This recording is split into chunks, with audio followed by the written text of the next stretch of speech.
Being 9 a.m, I declare this public hearing of the Joint Standing Committee on Trade and Investment Growth open for its inquiry into creating sustainable economic growth in rural and regional Australia. Today the committee is meeting in Adelaide, South Australia.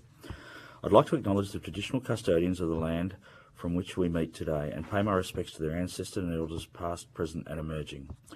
I extend this respect to all Aboriginal and Torres Strait Islander peoples and their cultural and spiritual connections to Australia's land and waters.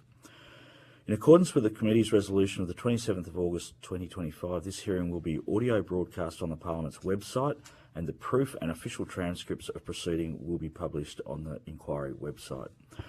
I remind members of the media who may be here of the need to fairly and accurately report the proceedings of the committee. I'll start today by introducing myself. I'm the Deputy Chair, Mr Rick Wilson, who's standing in for the Chair, Senator Marielle Smith of South Australia, who I'm sure you all know, who's unfortunately incapacitated at the moment. I'll now invite other committee members, starting on my left, to introduce themselves. Thanks, Chair. Joe Brisky, I'm the federal member for Maribyrnong, which is in Metro Melbourne. Senator Dorinda Cox from Western Australia. And is Ms Sharkey on the call yet? I certainly am, Deputy Chair. It's Rebecca Sharkey, member for Mayo, South Australia. Thanks very much, Rebecca.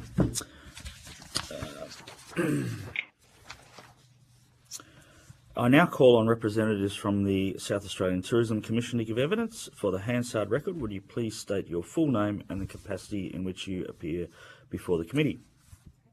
So my name's Catherine Galpin, Director Policy and Projects with the South Australian Tourism Commission.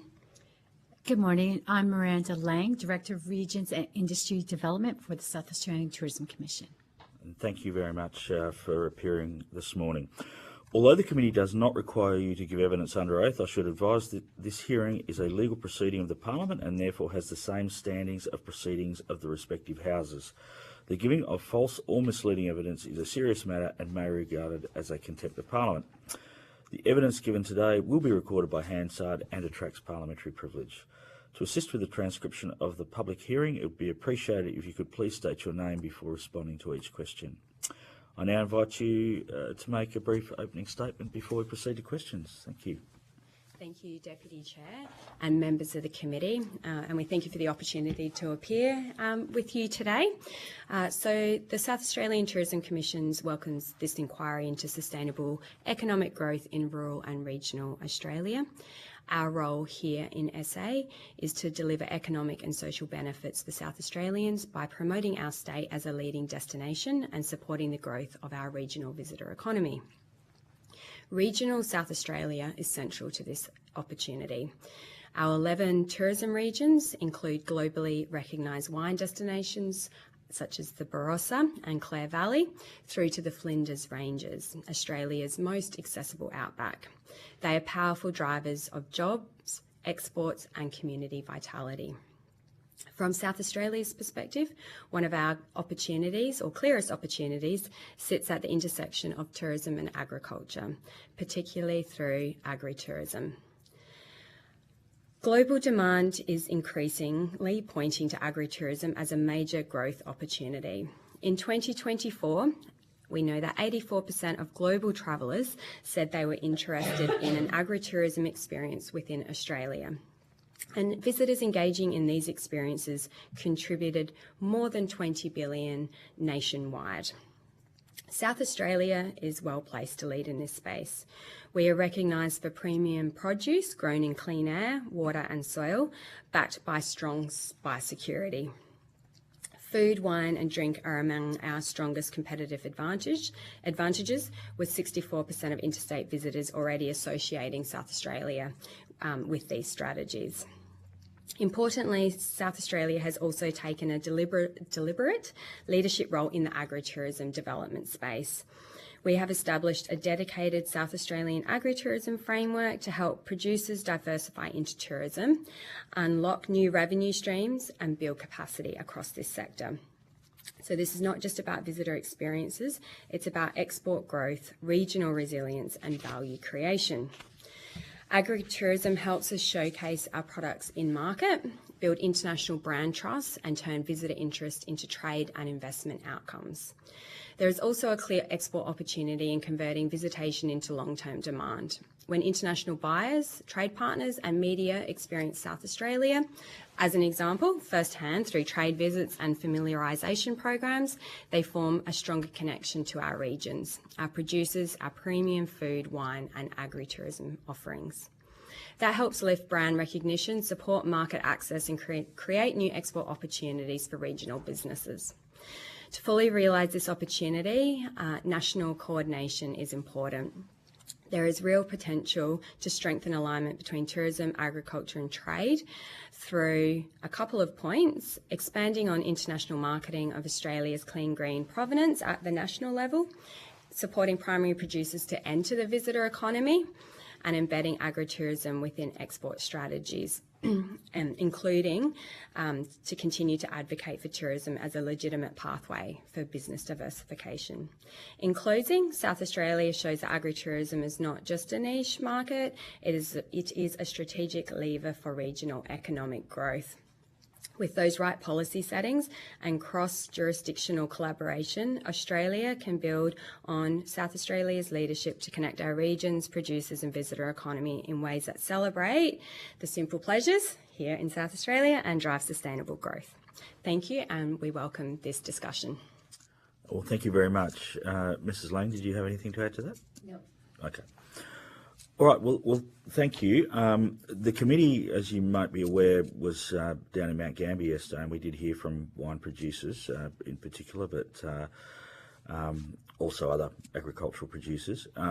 Wine, if excuse the pun, is kind of the low-hanging fruit. I mean, from a tourism perspective, everyone loves to go to a winery and enjoy a wine tasting or a meal and enjoy the local flavours. What are you doing to expand that into like seafood, more general agriculture? We had the dairy industry in, which obviously cheese and other products. What is South Australian Tourism Commission doing to support and enhance those marketing efforts in a little bit broader than just the wine sector? Thank you, Deputy Chair. I'll take that. Miranda Lang will respond. Wine tourism is a really good example of diversification. I think we use it as a bit of a benchmark of how we can work with other agricultural assets to actually diversify from paddock to plate, as an example, or from a seafood, a catch and cook type experience. So with wine, it's more than just the grapes.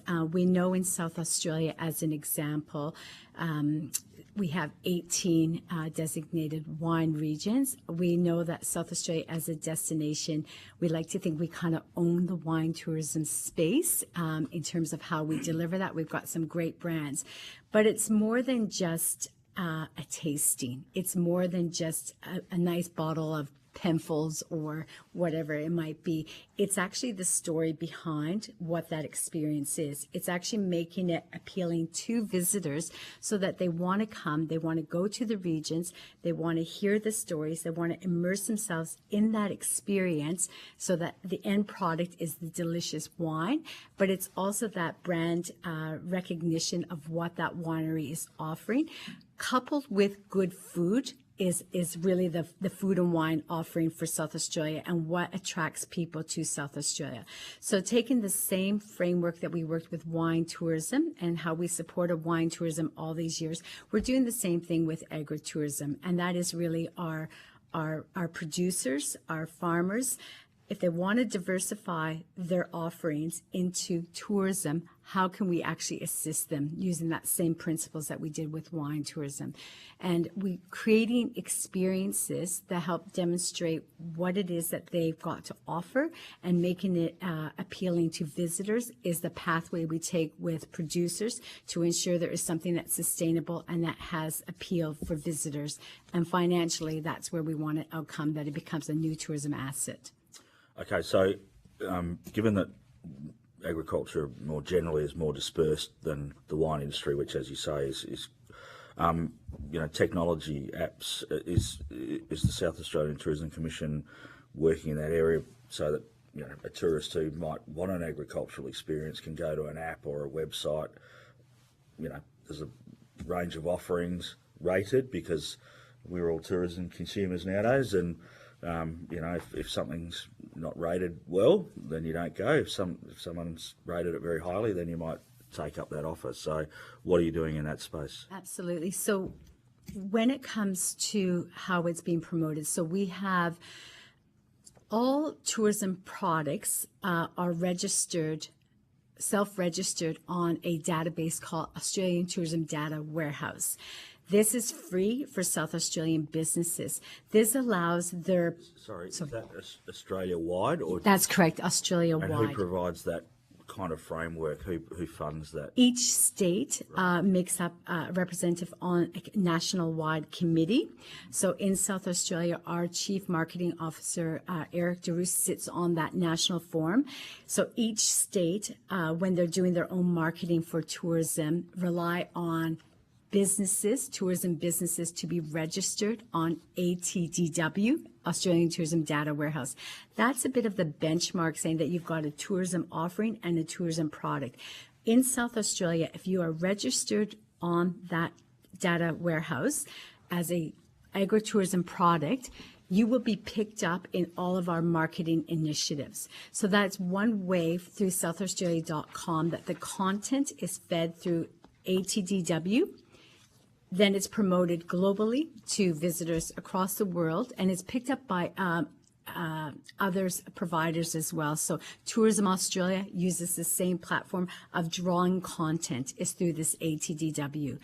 If you've got an agritourism product, you've registered on ATDW, it identifies it as being agritourism.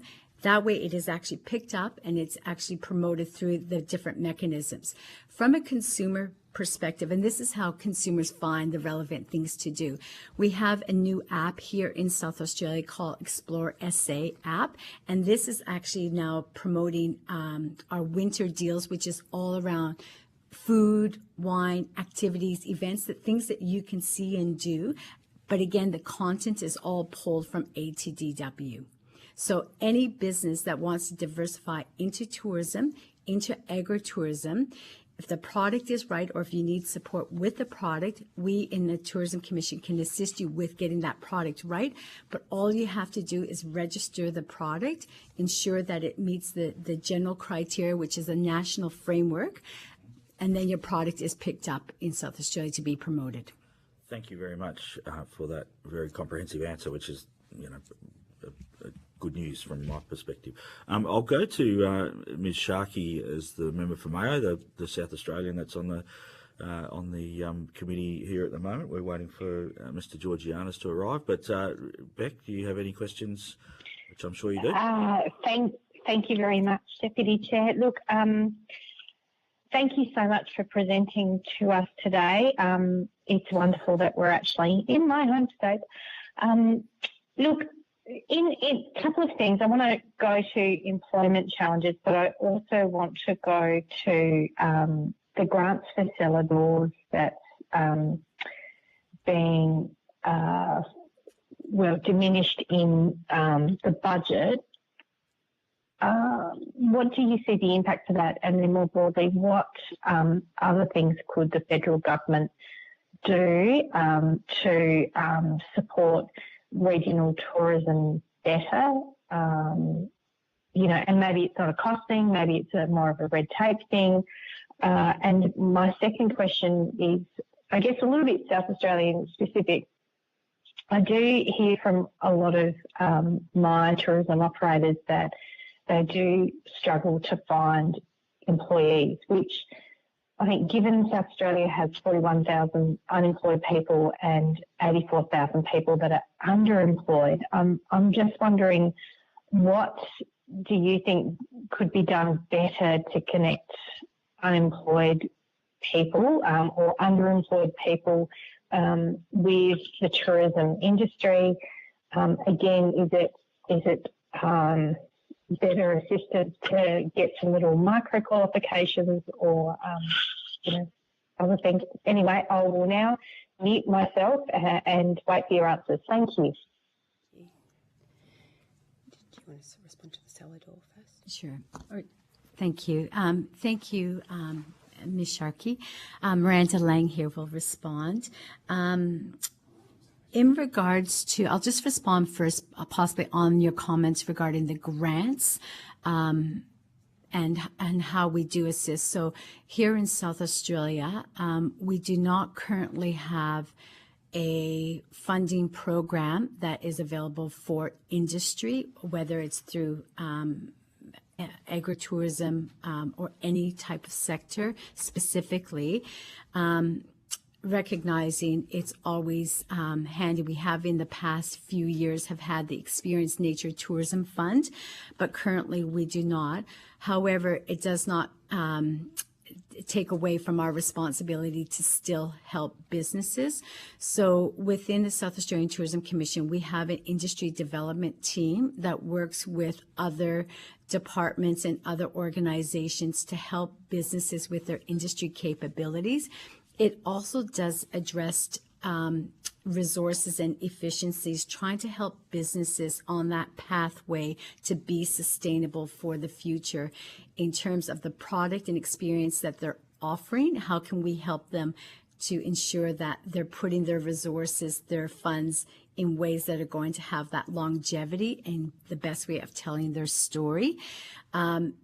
That in itself also helping them with managing their own business expectations as well. So if it is about resources and not having the manpower, how can we, again, provide them with the tools and the ability to work with different mentors? So it can be through a workshop program. It could be through a specific helping them with their product development, or it can be through a mentoring program.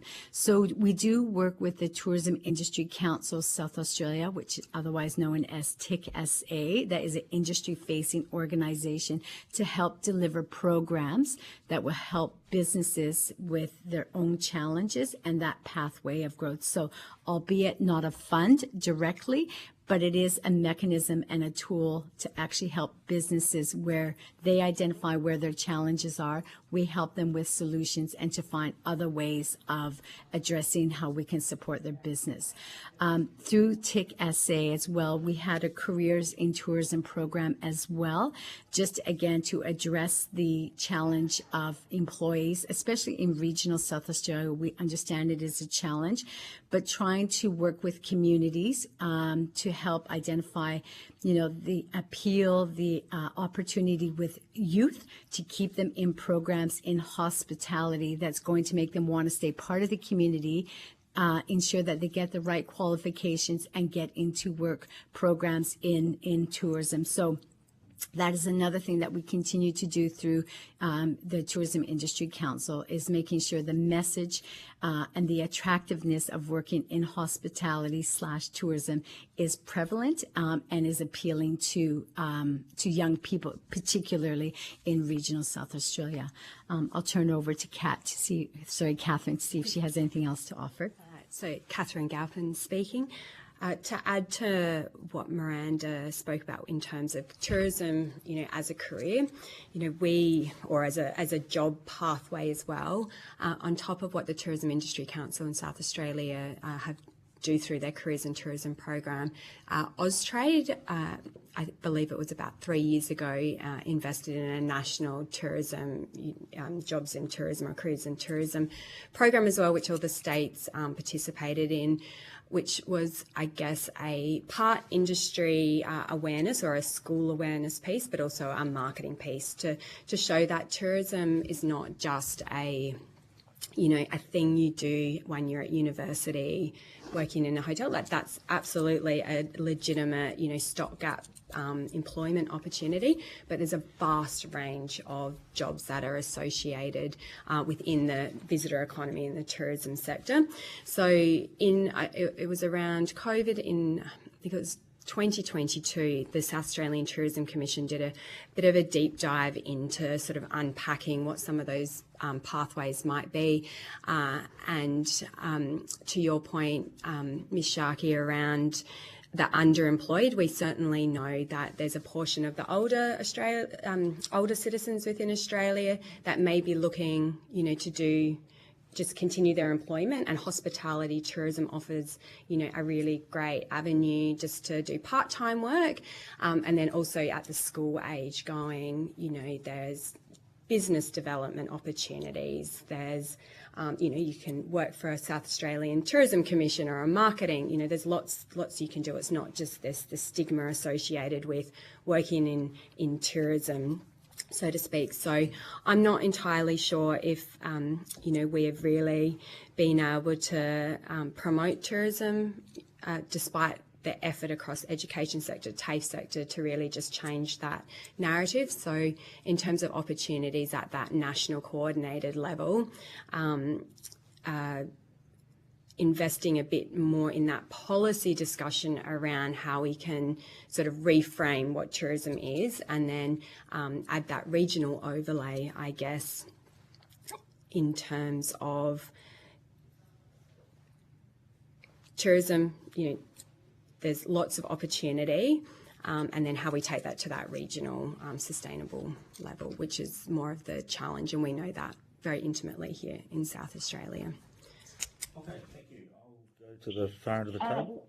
Oh, sorry, did you have a follow-up? Deputy Chair, could I ask a follow-up about whether particularly our regional schools, I'm thinking in my electorate, Kangaroo Island, Victor Harbour, high tourism areas, even Eastern Fleurieu and Strathalbyn, or up in Birdwood to the Barossa, whether we think that and that's just like my part of South Australia and my part of regional Australia, do you think that there's perhaps some good opportunities to work a little bit closer in a bespoke way per region with schools, so that young people are leaving with a certificate 3 in something hospitality related, so they're kind of pretty much job ready? I'm not sure that we necessarily are doing that well. I was going to say, yes, Catherine Galpin here. I agree. I think there is certainly a bespoke opportunity there to do it at that regional level, and further engage TAFE and the providers similar to that to achieve that. If I may, Miranda Lang here, Ms. Sharkey. One of the things we've recently have done here in South Australia is we've engaged with communities by developing a destination management plan for across the state for each of our regions. In each of our tourism regions, we do have representatives, what we call through our regional tourism organizations or our regional tourism manager.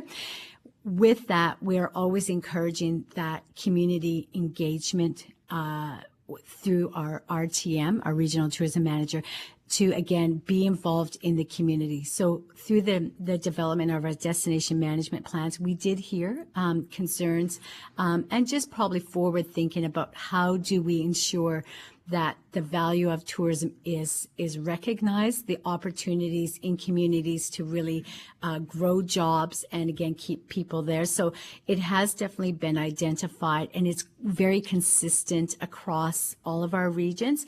So when there's an opportunity for us to be in front of schools or to attend career fairs on any level within communities, we absolutely are there, and we encourage our regional tourism managers that are actually part of the community in the regions to also be present, so that again we are sending a message that this is a pathway that could be considered, and just trying to again I guess to reemphasize the appeal in the hospitality tourism sector for our people as well. So definitely recognize it. I think it's consistently across all of our regions, but understand some of the challenges with Victor Harbour as well as Kangaroo Island. So we acknowledge that, and working very closely with our regional reps to ensure that the messaging is strong about opportunities.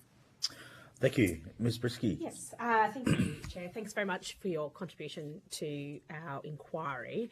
I wanted to so we can take an opportunity to expand on some of the opening comments that you've made and the submission that you've made around how we are, what the opportunities are aligning food, tourism with food and drink exports in particular. And I wanted to see whether you might have, obviously South Australia's got a very strong wine, you've spoken about how you're using that as an example to diversify into the other agricultural products.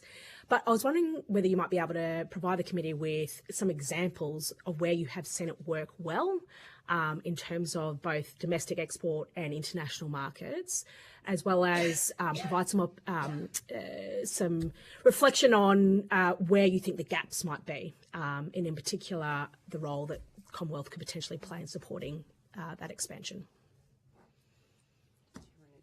Miranda Lang here. I'll try to respond appropriately. Understanding that export is not our field of expertise. However, I think the synergies and the connection is really around that, almost that brand awareness. So from a South Australia perspective, and wine is a good example, if we look at examples, I'll use the Barossa as it's quite a world-renowned winery. The export of wine and what it's done to raise the profile of the Barossa and also the quality of the wine that is being consumed overseas, that actually helps to put South Australia on the map in terms of, when you've got great wine, and I think that's why we confidently think we own that wine space. So I think the brand integrity and that awareness of the quality that you get when you're consuming things overseas helps us as a destination to really market, come see firsthand what it is that you've experienced, come see firsthand the feel and touch of where the produce is coming from, where the wine is produced. That enables us to tell that story in a more intimate way, in a more immersive way. So yes, to your point about the wine, we kind of get that. But I think in examples, I'll just think a little bit around the seafood. For the China market for us specifically in South Australia, we've got air carriers coming back into South Australia. And we know that the Chinese market is very much interested in fresh seafood. So the experience that they may have, or the export from seafood product, whether it's coming from Port Lincoln, some of the seafood from Port Lincoln going over to China, when they come over to South Australia, they want that hands-on. They actually want that cook and hands-on right from the boat, catch and cook experience. So how do we use the profile and the opportunity for the quality of what they've consumed to really lure and get them to stay a little longer in South Australia, immerse themselves, expand, diversify, go into our regions, and really have that hands-on. So from our perspective, it's making sure that we have those tourism experiences that really highlight our seafood so that it is appealing to that Chinese market, so that when we're promoting to China, we can use the example. They kind of know about South Australian seafood, but if you come over to South Australia, you can see it firsthand. You can immerse yourself in actually going on a boat, catching a fish, going back and eating that fish. And that's the kind of experiences they like.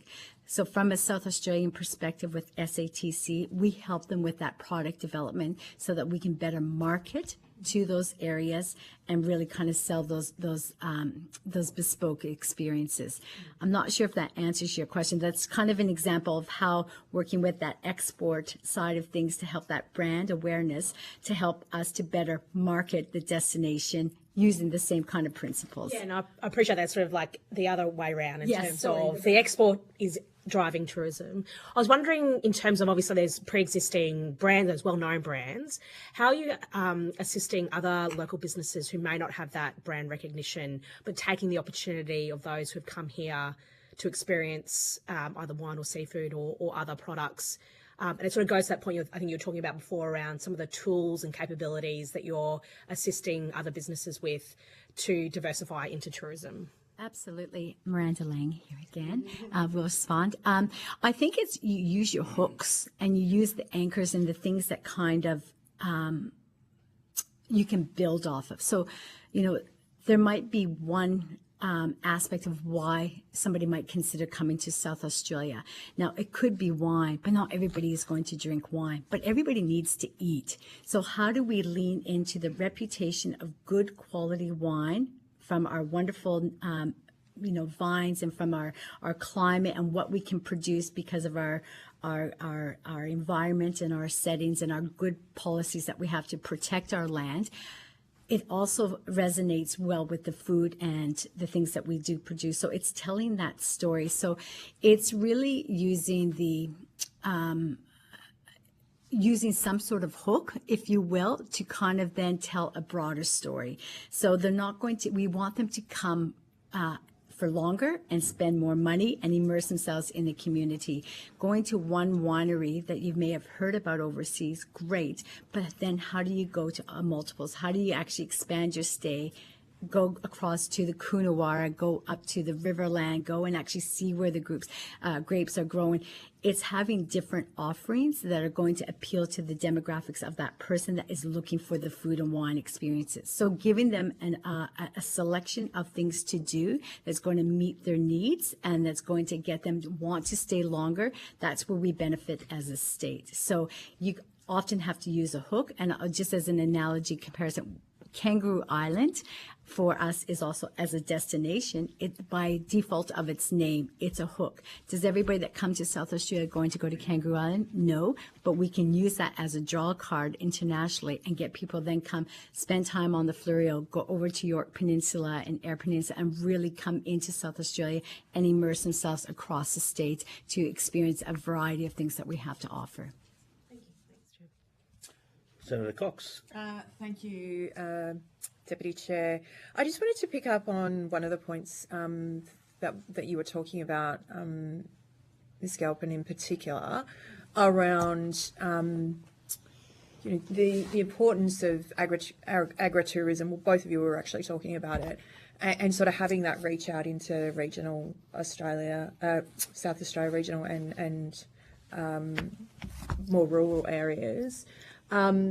Because some of the things, and I think the Deputy Chair touched on this earlier, what we heard in Mount Gambier yesterday was really around, they spend a lot of time marketing their product, and much more than actually producing it. But some of that paddock to plate type of experience now is really declining. So I'm really keen to hear what your sort of plan is for the next 5 years in how you might look to, someone can come for a wine experience, but without that pairing of, beef from South Australia and other products, it sort of leaves a bit of a one hook rather than a variety of those. So I'm just keen on how you might be thinking about that, but also what is it that the federal government can do to try and, provide support to that as well. Thank you. Miranda Lang, I might give that one a go. In particular, places like Mount Gambier, as I've mentioned, the long kind of term plan is we have developed these destination management plans. In these plans, it actually identifies the nuance of the region and what makes it special. So for the Limestone Coast, agritourism was identified as a real opportunity. So that all in itself is good. What is the plan then to, again, to your point, to ensure that there is some pickup, there's some traction, that there's some offerings that are going to help businesses over the next 5 years. There recently has been some workshops done in the Limestone Coast around agritourism. So it's then helping businesses to, again, diversify and actually come up with those products and experiences that we can then market. So it is a bit of a pathway. And I think number one is recognizing through the communities, by the communities, where they want to sit in this space when it comes to agritourism. Mount Gambier is very much, and the Limestone Coast is very much in that space. So now we know they want it. How can we help them in terms of their own capabilities to create that right product to get it then in a more appealing place so we can market it. So from a state level, that's very much what we're doing, is that on the grounds, making sure we have the very tangible experience to market. From a national level, kind of to the point of where we can help, I think we work very closely with Tourism Australia. They have a framework, again, around agritourism. We sit on a national organization that's being led by Tourism Australia to make sure that we are all discussing the best ways to go forward collectively as a country to help lift agritourism and that profile and opportunity within that. So that's being led by Tourism Australia, but for us to be part of that discussion so that, again, collectively Australia can lift and really recognize that when you are looking for agritourism product and experiences, that we can all deliver as individual states. So when it comes to what they're doing from a federal level, it's still quite new in us collectively working together. But I think the step one is we're having the conversation. We're not trying to go about it on our own. I think our voice is stronger if we work together as a nation that is going to actually really have a consistent way of helping businesses to lift, so that when we are promoting more globally, that people know when you come to Australia, you're going to get these really authentic agritourism experiences, irrespective of where you go across when you visit Australia. And if I may add to that, I think from that national framework perspective, that's really important in helping that consistent understanding across, particularly for the tourism sector, that like agri-businesses, so taking out the tourism, are unique industries in themselves, and it's not as easy as just going, tomorrow I'm going to become a tourism business. And to the point of Miranda around pathways, that we know visitors expect a certain level of service when they turn up to someone's business, to be opened, 7 days a week. They want to have this type of experience, but you've got a working property, working farm. You've got, the issue of produce, like producing enough, that declining, succession planning for families and business, that whole range.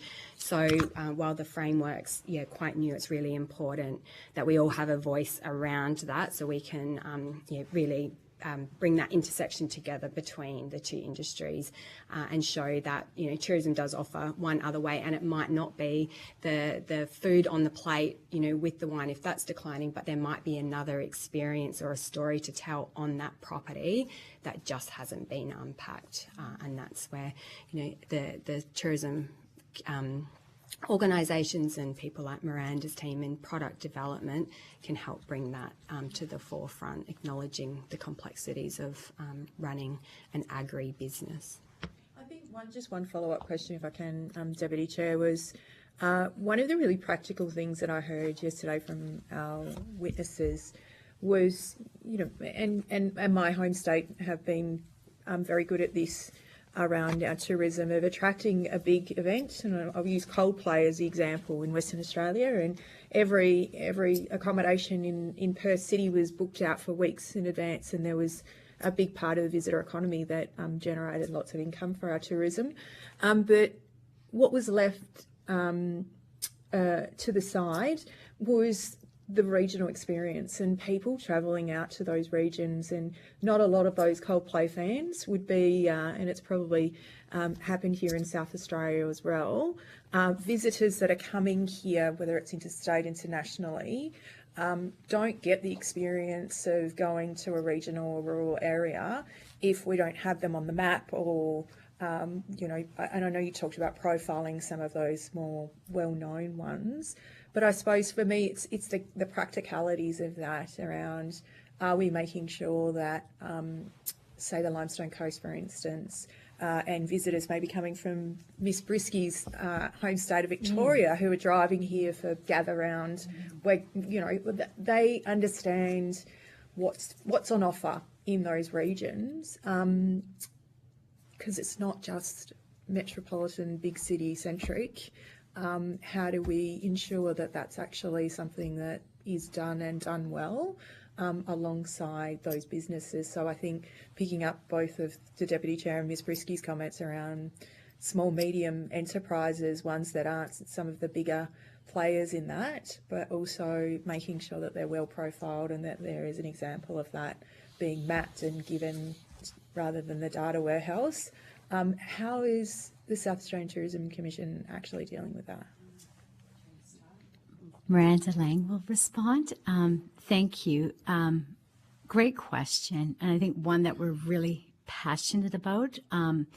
That dispersal is so critical, and I love the example of Gather Round. So for us, yes, using major events as a hook to get people to South Australia, that's one aspect of it, and that's one that our Premier is very passionate about as well. But we know that we have 20,000 small businesses in tourism in South Australia, a lot of the small mom and pops, and how do we make sure that they get a piece of the pie, so to speak, as well? So Gather Round is a really good example of making sure that when people are considering coming over for a big event or whatnot, that if they are driving through from Victoria, so thank you, coming through Victoria, through the Limestone Coast, that they stop, that there are things for them to see and do, that we are promoting it, not just a drive-through, but when you are, and Mount Gambier Council, for example, has been a fantastic partner in this. They actually got right on board with Gather Round saying, we don't want people just coming through our community. We actually want you to stop so you can celebrate football here in Mount Gambier, and they did that, and they did that very well. So working through our team as well, which is very focused, we do have a whole regional events team as well, that there are different funding programs as well to ensure that they are getting their share of love as well.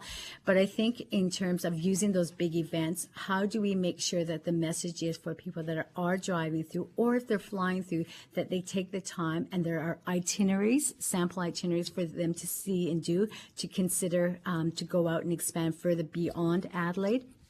Absolutely, and that's been, I think, a focus for us in the last few years, and it will continue to do so as it does sometimes appear, there's a lot of activity in Adelaide, but Adelaide with the regions is what makes the offering appealing. So it can't be one or the other. So making sure that, again, the conversations, that utilizing the passionate people in the communities to help come up with some of those activities that are going to get people to stay and to stop and to disperse, that's a key thing that we've done. So the Gather Round has been a really good example. We do that with all of our events. So whether they're coming for golf tour down under, Tasting Australia, which is again a food and beverage event that we have in May, but it's actually showcasing the regions. So it's showcasing all the great food that we have across South Australia, but coming here and then saying, okay, here's a taste of it. Now go out to the regions and see for yourself. So that encouraging people to continue taking it to that one next level. So I think we're very much aware of that, and I hope that we continue to grow and support regions with our major events that are happening here in Adelaide to encourage that dispersal. Thank you. The member for Adelaide. Thank you. Thank you very much. And I'm going to bring it back from the region into Adelaide a bit out of self-interest as the member for Adelaide, but just in terms of what we have to sell as a city is one of the things that just strikes me, and for many years I think it's one of the magnificent things about the city is that we have 70 kilometres of uninterrupted sandy coastline, which you won't find anywhere else in the world. It's just Adelaide's best kept secret, I think. When I've had people from overseas and we've taken them for a drive, they're just amazed at this stretch of beautiful beaches. But in terms of utilising those areas and attracting people to them, the infrastructure is fairly substandard, I'd say, compared to other places that have a similar sell their beaches in terms of the experience of enjoying the culinary delights, the beach, the scenery, the view. You struggle to find a kiosk open most days if you go down there. So that to attract people down there, it's one thing that the nature and the beauty, and that's fine for the regional areas. But when you're in a city like Adelaide, you also want to experience the culinary delights, the wine, the scenery, And in terms of working with, I take it, local government, regional local government area, not when I say regional, we have the Western Suburbs councils, we have the Southern, working with them in terms of infrastructure. And then when infrastructure does go up sometimes, you'll find some restaurants around the place and their seating is facing the other side of the road, not the beach, which just doesn't make sense to me in terms of the attractiveness. The other is the combination of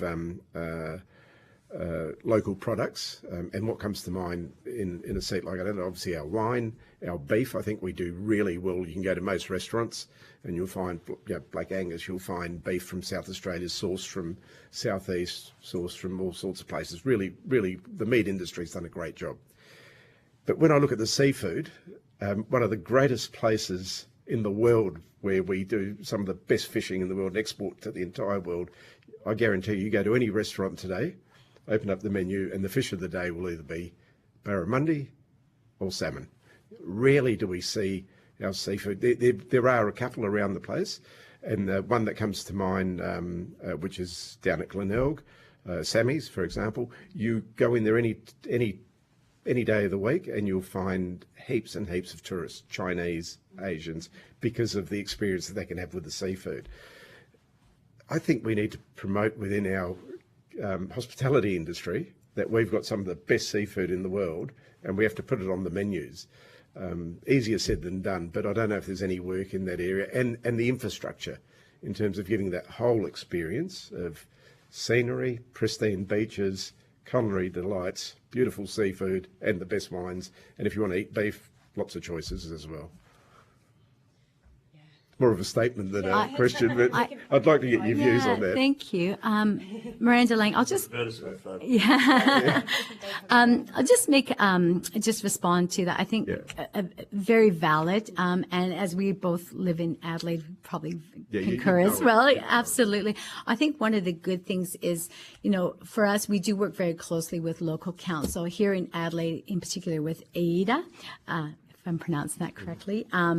Which is great too. Also, for us, it's about identifying opportunity and making sure that, through businesses, when they are looking at starting up, that we provide them with insight, data, research, so that they can make the appropriate decision that's going to be best for their business. So I think Adelaide is very well placed, again, in its proximity and how it's positioned. Again, we've got wonderful coastal lines like a lot of other places, but we know we've got very good access here.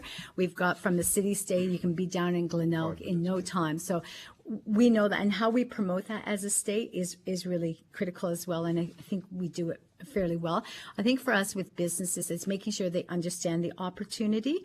When you were talking about kind of supporting locals and having those restaurants and those cafes using local goods and produce is really key. With the central market and all the work that they're doing, we know we've got it in abundance here in SA.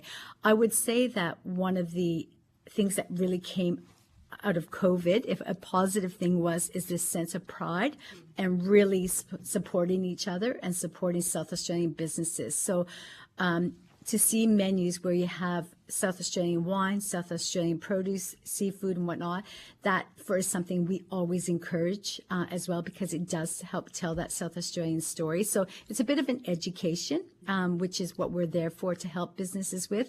But I think the more that we can talk about and rely on South Australians to back each other and support each other by having just even mention on menus about where things are coming from, that does us a lot of good as a state.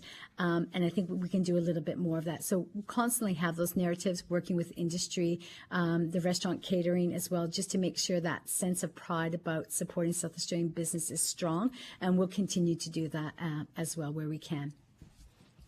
And I'd just add to that, that sense of pride, will hopefully lift with the recent Michelin Guide announcement here as well. So that, again, presumably focuses very much on South Australia and, both skill but produce. And then hopefully we see that flow on where other businesses take on a bit of a lead from that. Thank you. And if I just, one very last one, very quickly, if I can, in terms of the workforce in South Australia, and I know it's difficult to source good workforce, training, etc.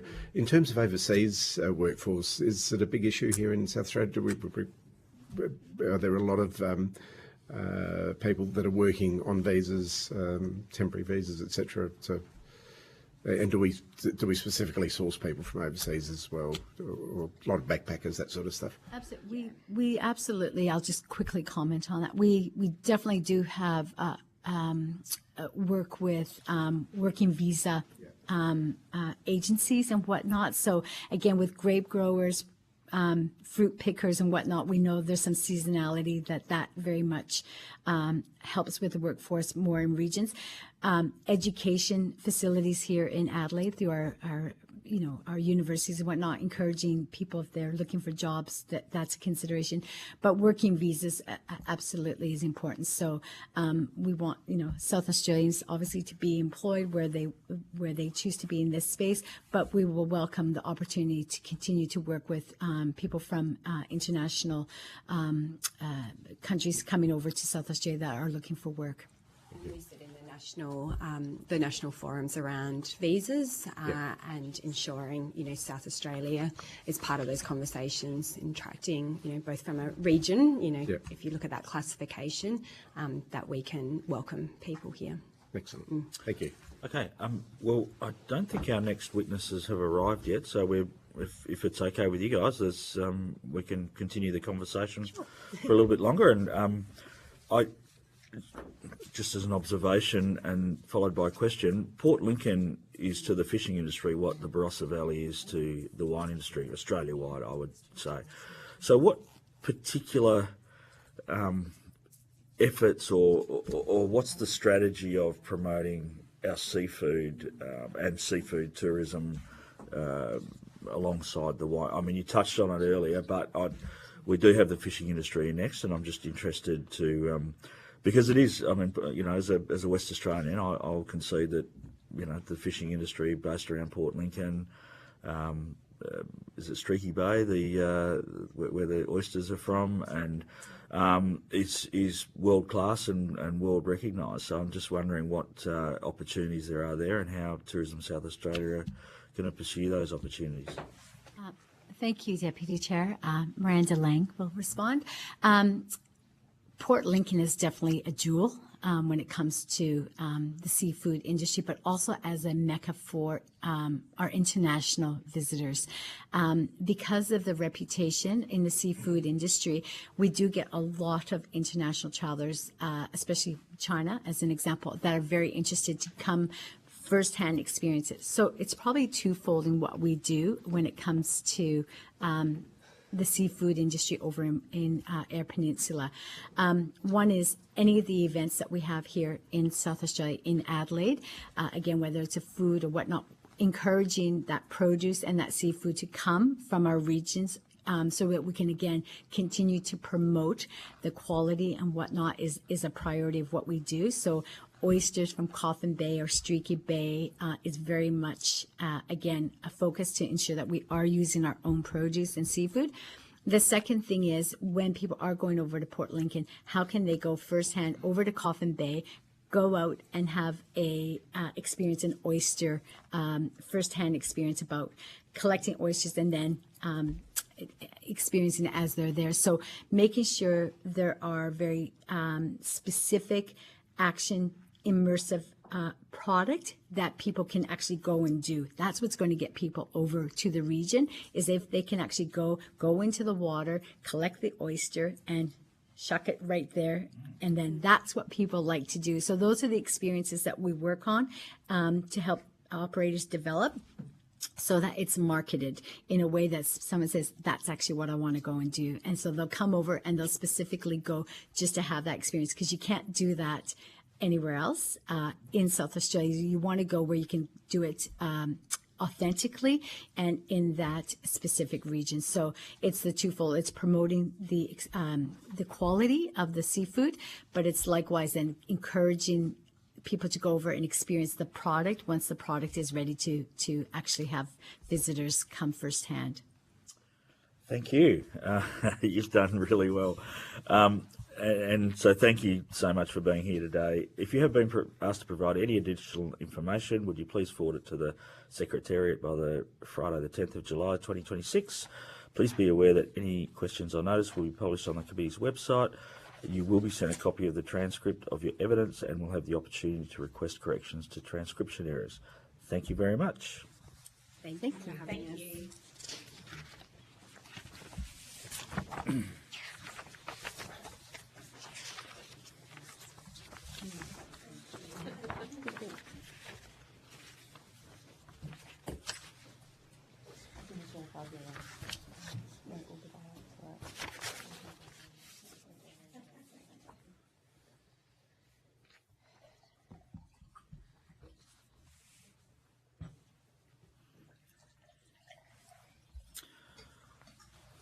I now call on representatives from the Commonwealth Fisheries Association and the Seafood Industry of Australia to give evidence for the Hansard record.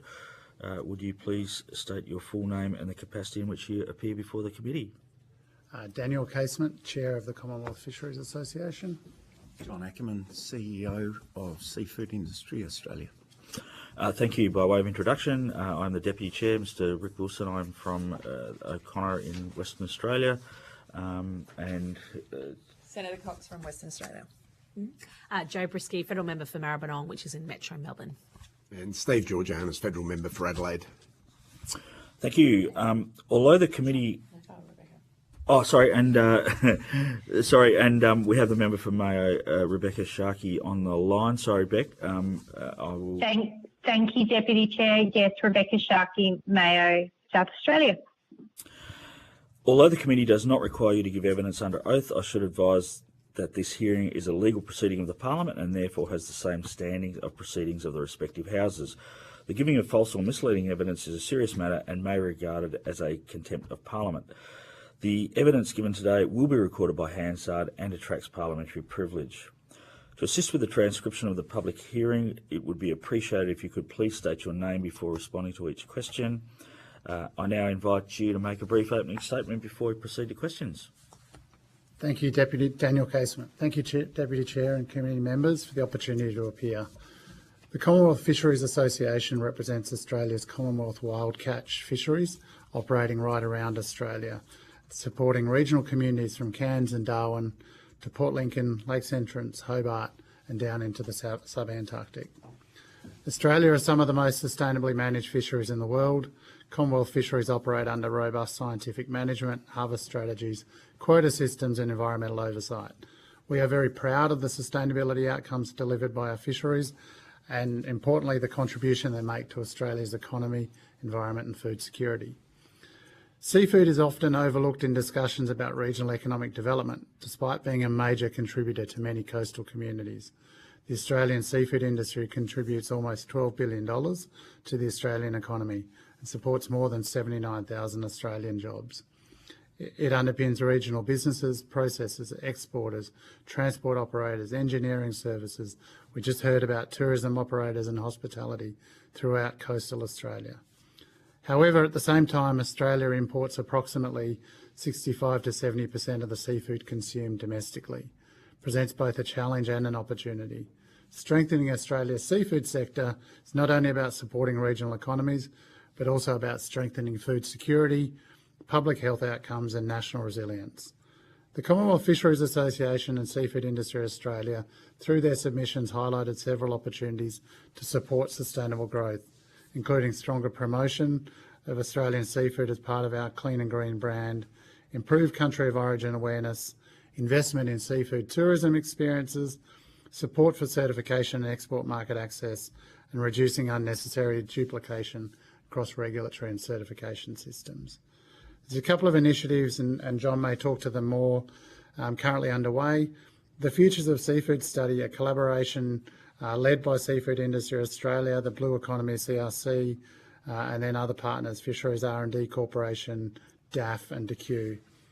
This work has built the first comprehensive understanding of the seafood industry's economic, social and regional contribution. while also examining the cumulative impacts of competing ocean uses and policy decisions. This provides the evidence base for future policy and investment decisions. For us, one of the key pillars of the Futures of Seafood study is the development of a seafood guarantee. This concept is being explored collaboratively across industry, research and government. Essentially at its core, the seafood guarantee is a commitment for future generations of Australia to have access to Australian seafood. It recognises our contribution to food security, regional jobs, export, public health, culture and community wellbeing. Australia's done the hard work on sustainability. The next challenge is ensuring that sustainability is translated into stronger regional economies, greater consumer confidence, increased exports and long-term food security. We appreciate your work and thank you for the time today. Thank you very much. John Ackerman, thank you, Deputy Chair and members of the committee. Thank you for the opportunity today.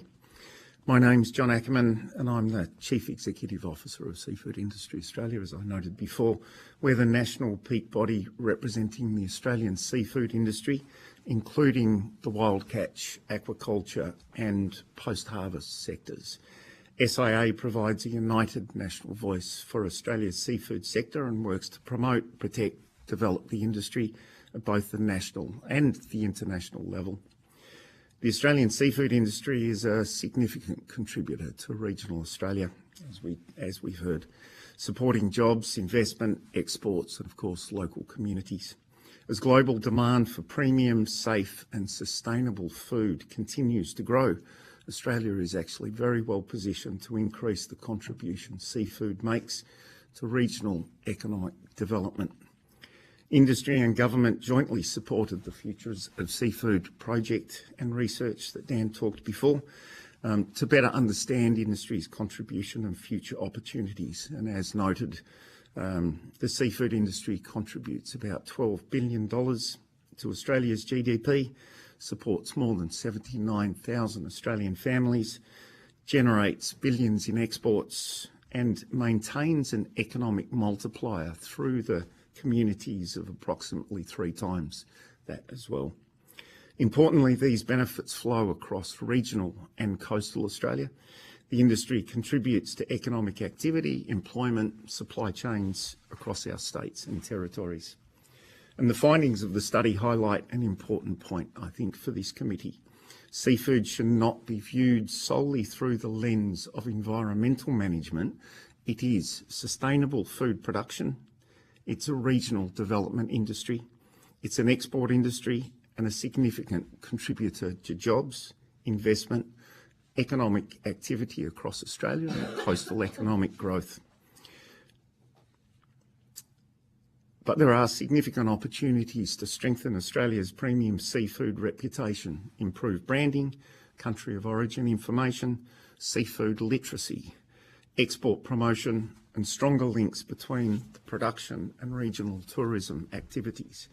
The industry does, however, face significant challenges at the moment, including competition for ocean access, increasing compliance obligations, climate change, and the cumulative impacts of government policy, all of which influence business confidence and investment in the sector. Australia can't have sustainable regional growth without sustainable food production.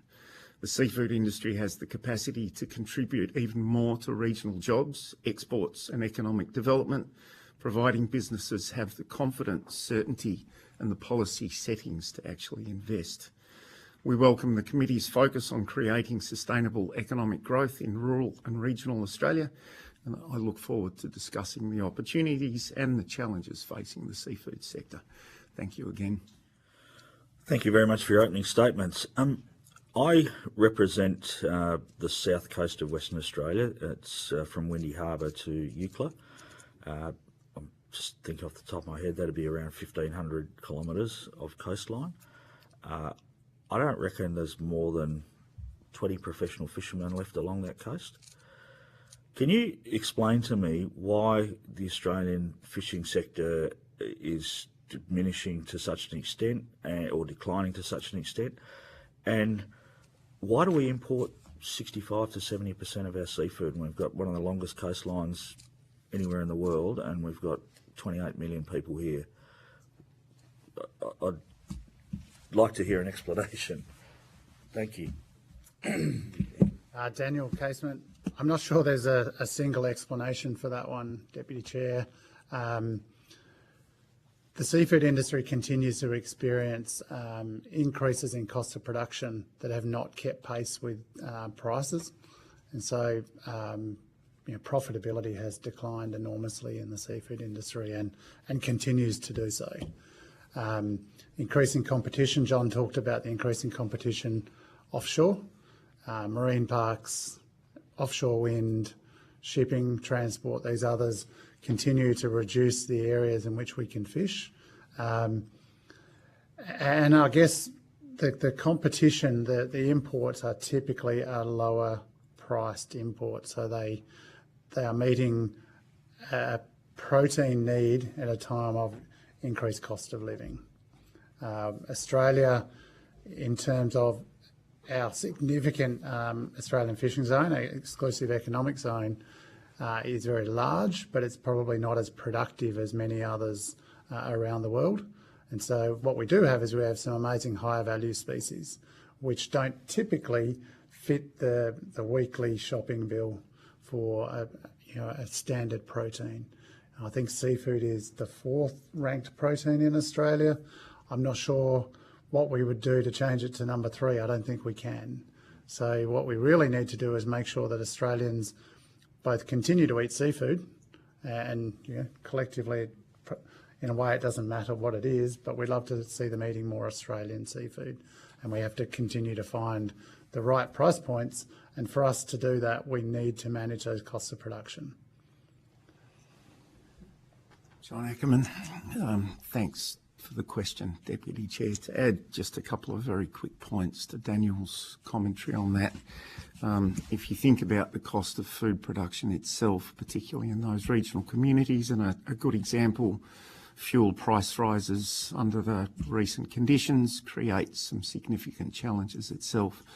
A lot of our operators around our coastal areas, of course, are small-scale operators themselves, and so it doesn't take much for that profitability aspect to hit them hard. It means that they need to close their doors, think about whether they open their doors again when costs actually rise beyond a particular price point. As a small operator itself, it then becomes very difficult to open the doors again and get back into fishing. So there's numerous challenges there. I think additionally, the recognition of the importance of seafood as part of the nutritional aspect is something that we probably, those of us in the industry, will take a little bit for granted because we know it, we understand it. But I think generally across the community, the importance of food itself, what it actually means. We're biological entities, we need food. It's extremely important, but it doesn't just come with the production. There's the whole infrastructure that relates to the inputs into it, the process of transportation, and these all add costs and create challenges to the system. If I may, I might just have one more.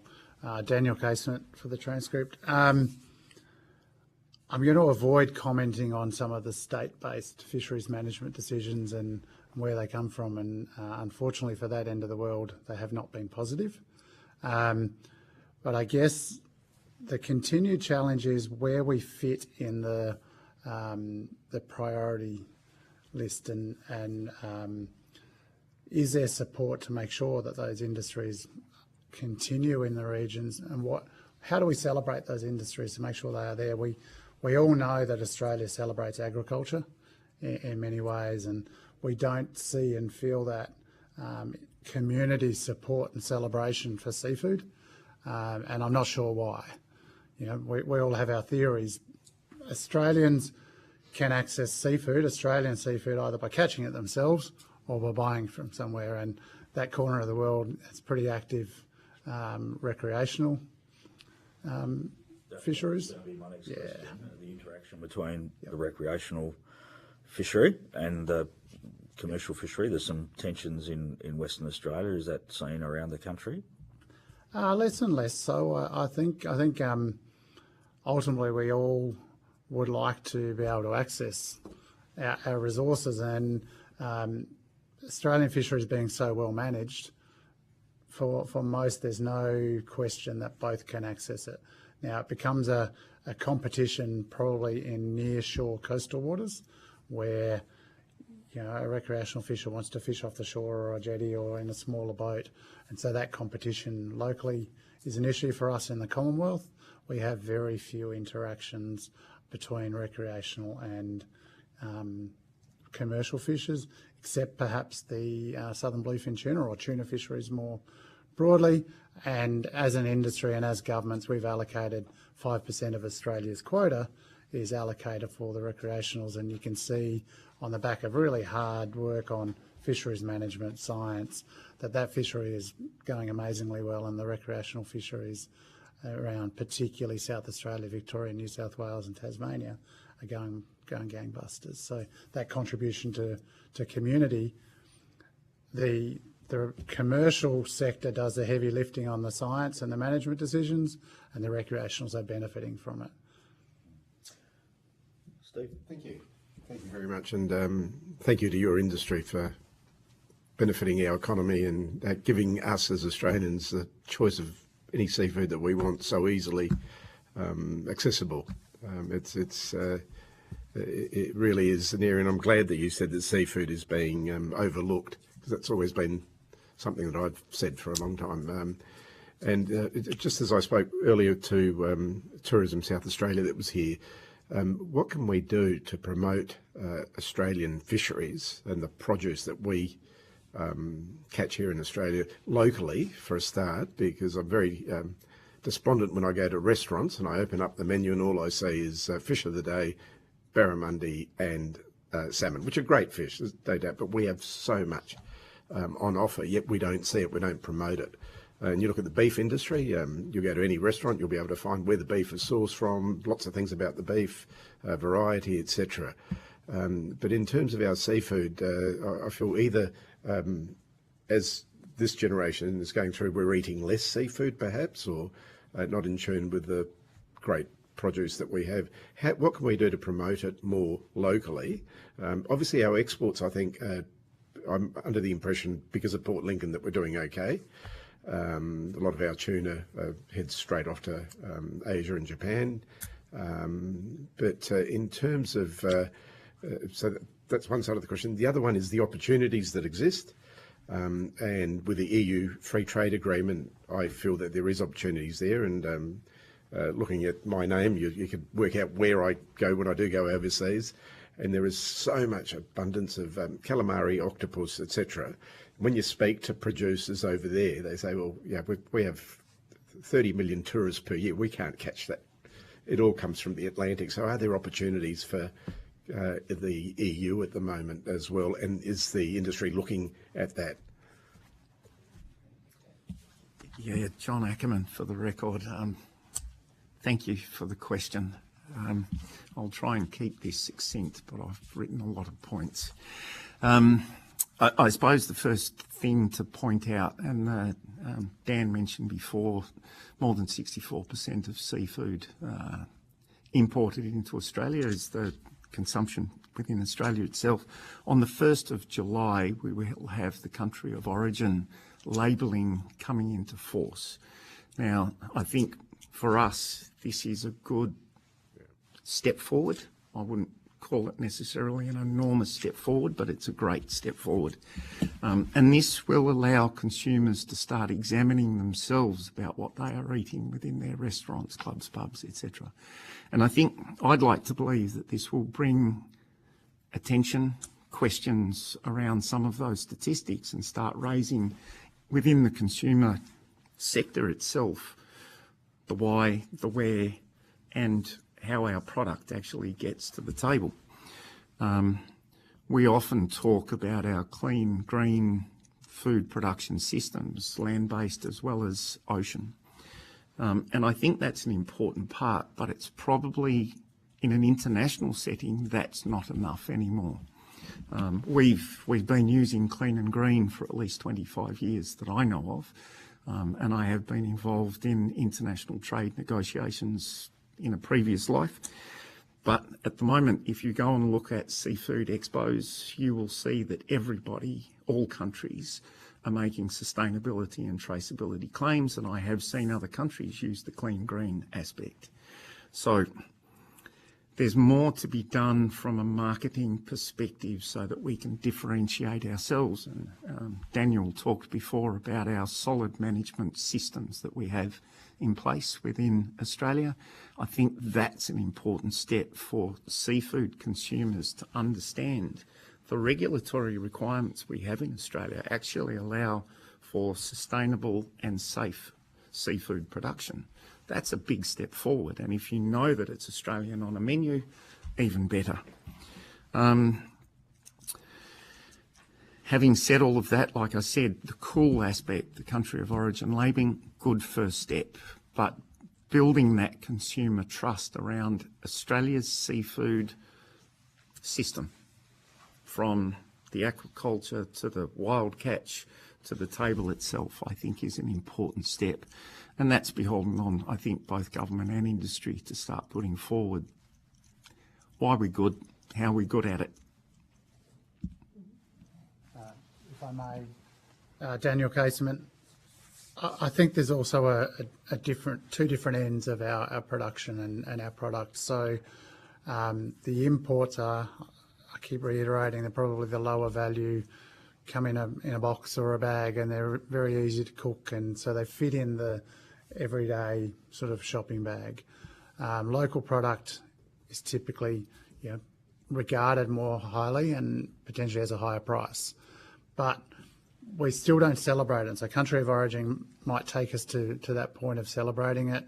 We need to manage our costs of production, and we also need to be able to process in this country much more cheaply, because the price that a fisher receives for their product is very different than the price of the fillet that lands on a plate or in a fish shop. And so somehow through the system, we cannot compete with sending it to Thailand or Indonesia or somewhere overseas to process. And that's probably why we see quite a lot of product go offshore, and once it's offshore, it doesn't come back. With regards to the EU, Japan for us is a very mature market. I'm also the CEO of the Southern Bluefin Tuna Industry Association. We send 98, 99% of our product straight into Japan. It's mature. It goes as a frozen whole fish, and it's frozen at -60, which gives it a longer shelf life. In Australia, we don't have that infrastructure to hold the tuna for that long to then have that premium quality product that we can provide into the market. So essentially we have a small window to provide fresh product. Until such time, with many products, as we can either develop products that are more shelf stable and can be held here in our supermarkets, and that's where salmon has been so successful, is to have a great product that is shelf stable and it can sit in all of our supermarkets, and there's not that many other products that kind of compete.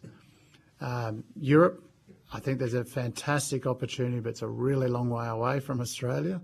And again, until we have those shelf-stable type products to get into those markets, I think people are starting to talk about it, and I've spoken to Senator Farrell about this, and I think those opportunities exist, but it's going to take some time to develop and find products and pathways to get that product there.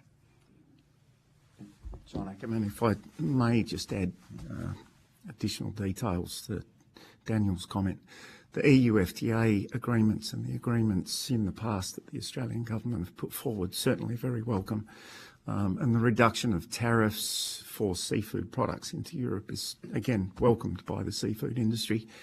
And we do have organisations looking at that, being able to send more product.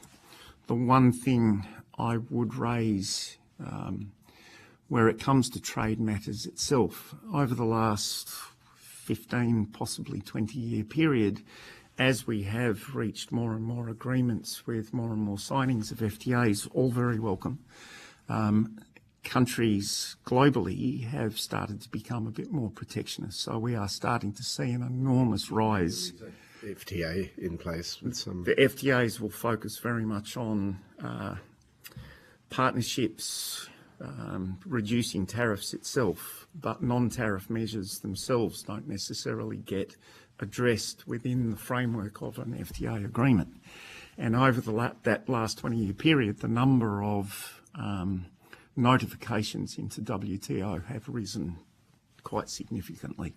And so those regulatory requirements to get our seafood products in data systems, certification processes, they themselves aren't met by those FTAs. So there is still a lot of work to be done, and that is incumbent on us as a seafood industry working very closely with DAF, DFAT, Austrade groups, etc.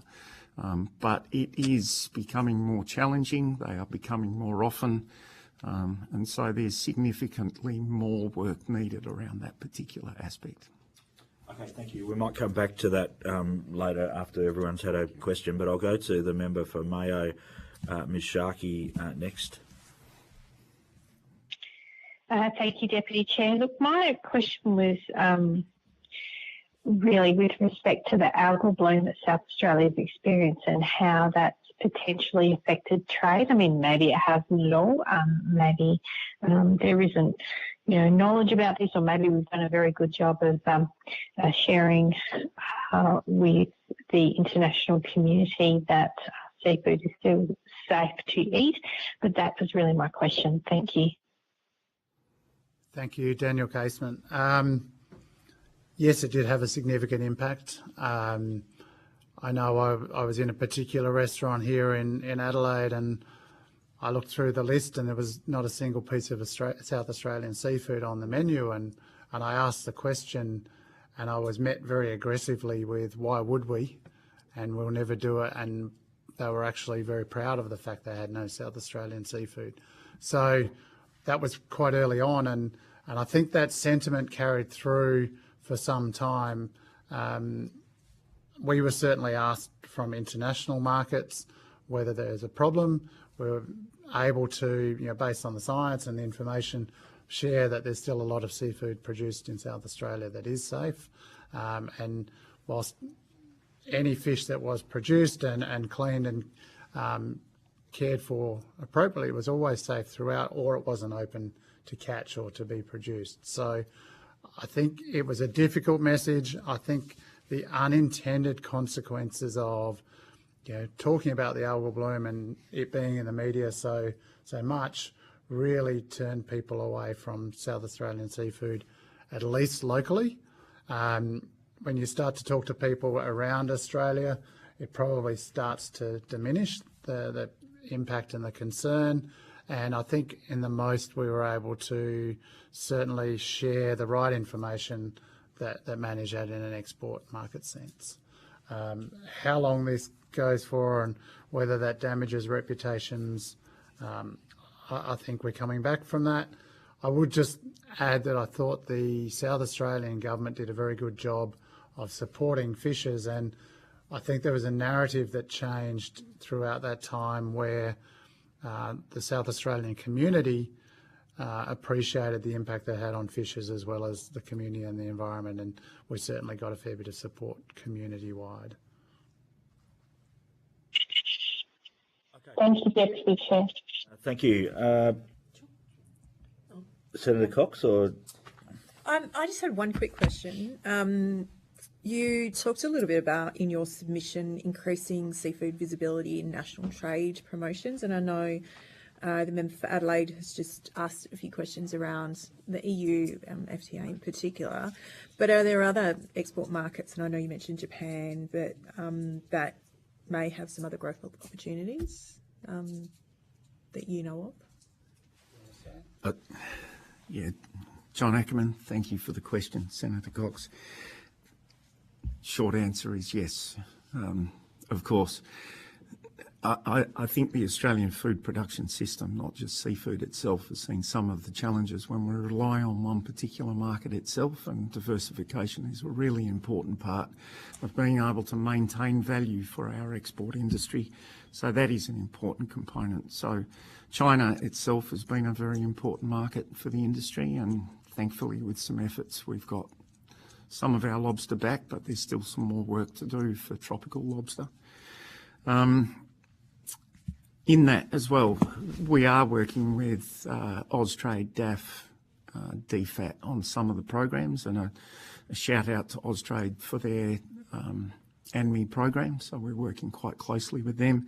A couple of things I would note about trade programs though, and our seafood industry received some support from DAF's ATMAC program a couple of years ago, Austrade's ANMI program now. Sorry, Mr. Ackerman, we don't assume that we, the listeners or the readers of the Hansard, understand those acronyms. So, it's the ATMAC is the Agriculture Trade Market Access.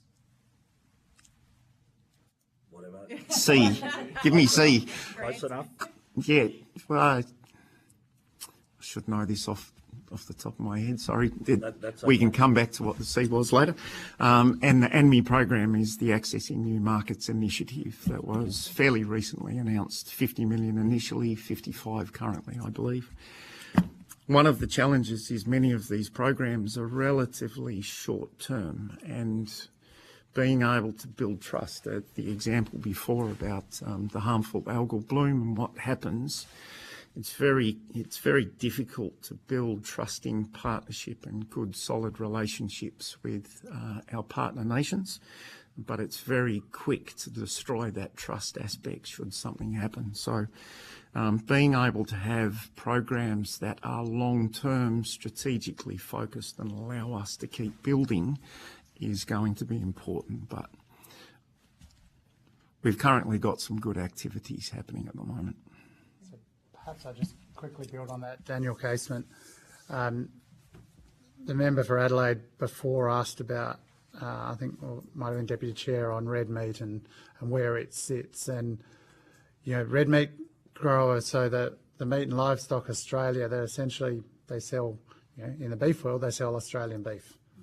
There are 4,000 odd growers of Australian beef, and in its broader sense, it's one product. Australian seafood is multiple products. They're different buyers, they're different markets, they're different forms of transport to get it there. So that coordination into markets and building new markets, yeah, that's right. Yeah, absolutely. It's difficult. A lobster buyer is not a tuna buyer, is not an abalone buyer, is not a prawn buyer. And so making a trade delegation and making those things work is not as simple as one would hope. In Japan, for example, their seafood consumption is halved in the last 20 years. They're still about 5 times more than us in Australia. But whilst they've halved, their population has decreased, they still buy 80% of the world's sashimi tuna. So, where it fits in the importance of their weekly menu is different. And I guess for us, we need support. We're a pretty small industry in that sense to try and work out where else we can go, and not just who might buy it or how many people, what the population looks like, but where does it fit in their cuisine and what sort of infrastructure do they have to store it? What sort of buyer structures is there to purchase it? And none of those are easy. I think that's just a follow-up statement. Oh, sorry. Chair John Ackerman, just one additional point that I did want to make as well. To iterate, being able to differentiate the Australian seafood product overseas as well is a really important one. Having just attended Barcelona recently, other countries who are seafood nations are promoting their product significantly. Clean, green, sustainability, traceability. Given our management systems, our approach, our standards, everything that we do as Australia, being able to put that up front and build that trust across all of those commodities is going to be important over a longer period.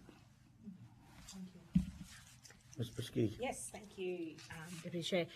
I wanted to go to, in your submission, you talk about funding of seafood tourism hubs, and I wanted to see whether you could explain what that might look like in practice. That would, just for additional context, a lot of the conversations that we've been having and evidence provided to the committee has talked about how we can connect tourism to the promotion of product and expanding markets, both domestically and internationally. And a lot of your contribution today has really focused on the opportunities, that exist for Australian seafood. So how would this work? What's your thinking about it? Sure, Daniel Casement. I heard in the previous talks, Port Lincoln and the fact that we like to call it the seafood capital of Australia, and by fleet and by production, it probably is. What we would like to see is that places like Port Lincoln and Mooloolaba and Lakes Entrance and Darwin and Fremantle, Exmouth could do the same. I mean, there are so many, and I guess the challenge is how many of them become a single species port versus this is a genuine seafood hub. And so my simplistic view might have picked Geraldton as a lobster port. Whereas a Port Lincoln, a Lakes Entrance, these places have got multiple fisheries, which then almost creates a diverse seafood experience. And we like to think that people can come and buy fish from a seafood store or off the back of a boat. There are, I know in some places there's at least a maritime museum or something where they can go and look up the history. It's well publicised. On the Eyre Peninsula here, there's a seafood trail. And you go through some of the oyster towns and you go to Port Lincoln. But I don't think it's well publicised. I don't think people head to the Eyre Peninsula unless they know about it to go and undertake that experience. I've had some conversations with where is the National Fishing Museum or the Hall of Fame for each year or every second year, the Seafood Industry Awards. We have some of the long-term ambassadors and leaders of this industry recognised. Where do you capture that information and where is that celebrated and recognised? You can find the Stockman's Hall of Fame and you can find all of these things around Australia, but we don't have any of that broader celebration at the level that I think we could and should. Mm-hmm. And so I believe that opportunity is to not only, and I mentioned the seafood guarantee in my opening statement, but if we're going to celebrate it and you're going to create a hub, you need to make sure that they can still produce there and they can still access their fishing grounds, and we don't remove that, because otherwise you're going to put a lot of stranded assets and infrastructure in place. So I guess it's that connection between we guarantee that those fishers can operate, and that requires both government and community really getting behind and celebrating and supporting. It probably then drives an ability for the industry to invest back in and of itself, because at the moment, unlike owning a farm where you own a piece of dirt, that security and that certainty is not often there to invest back into your industry. And then it's the downstream assets. And if you connect all of that up, I think we've got an amazing story to tell and create a genuine regional opportunity and that certainty and security. Thanks. You sort of touched on a little bit in your answer there around what are some of the, not barriers, but some of the things that we're just going to be conscious of to make sure that should that be a successful model to help do that. And that's, we extend agritourism to obviously our oceans as much as we do to our land-based agriculture. Yeah, just thinking about some of those barriers. I think there are great opportunities growing. You heard earlier about the oyster tours, and these things are, they're new and they're different. And here in South Australia, they've enabled all aquaculture ventures to be able to do that and add that to their business. So there's no restriction on that. Right. It becomes a challenge when you get too far offshore. Not everyone wants to go out when it's windy and choppy and get wet, but there are still plenty of opportunities where you can. Yeah, thank you, John Ackerman. To add to what Daniel just said, from the guarantee to the certainty around infrastructure to the celebration of the industry itself and the importance to the regional communities, if I think of the importance of tourism to Australia itself, particularly from our northern neighbours. Asia is coming through. They're not just here to see kangaroos, white sandy beaches, but they actually come across for Australia's food production. We are recognised still. There is more to be done, but I think that linkage between the regional tourism opportunities and the food, the seafood that people visiting Australia itself can eat has got to be a boost to both tourism and the seafood industry. Can I just, just one last statement, Daniel Casement. If you go to, and I'm not sure where your hearings are, but in South Gippsland in Victoria, there's essentially a protection of the dairy country and the green rolling hills, and that's a large part of that tourism experience. And so there is that land protection element to it. You think about what that means to those producers and that security and that investment. We need to see the same happening within our seafood industry that then enables that investment and that confidence and security. And I think that becomes almost a place-based strategy that we can really build on. And I don't think we've seen that happen in seafood yet. Okay. No, thank you. Okay, well, thank you very much for attending today. If you've been asked to provide any additional information, would you please forward it to the Secretariat by Friday the 10th of July 2026. Please be aware that any questions on notice will be published on the committee's website. You will be sent a copy of the transcript of your evidence and will have the opportunity to request corrections to transcription errors. We will now suspend the hearing until 10:45.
We'll wait till 10:40.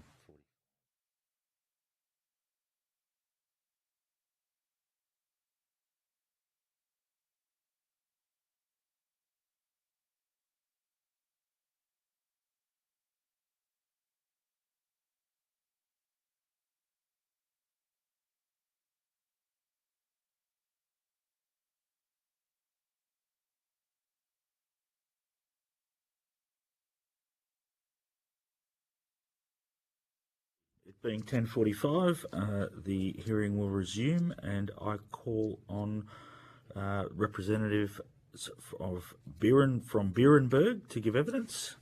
For the Hansard record, would you please state your full name and the capacity in which you appear before the committee? Yeah, I'm Robert Priest. I'm the Chief Executive Officer for Beerenberg. Thank you. Just by way of quick introduction, my name is Rick Wilson. I'm the Deputy Chair, filling in for the Chair who's indisposed today. I come from Western Australia, the electorate of O'Connor in southeast West Australia. Senator Dorinda Cox, I'm Senator for Western Australia as well. Joe Brisky, I'm the federal member for Maribyrnong, which is in Metro Melbourne. And Steve Georgianis, federal member for Adelaide. Good to see you. And I believe your local member, the member for Mayo. Certainly is. Good morning. Looking forward to our site visit this afternoon. Okay, thank you. Although the committee does not require you to give evidence under oath, I should advise that this hearing is a legal proceeding of the Parliament and therefore has the same standing of proceedings of the respective houses.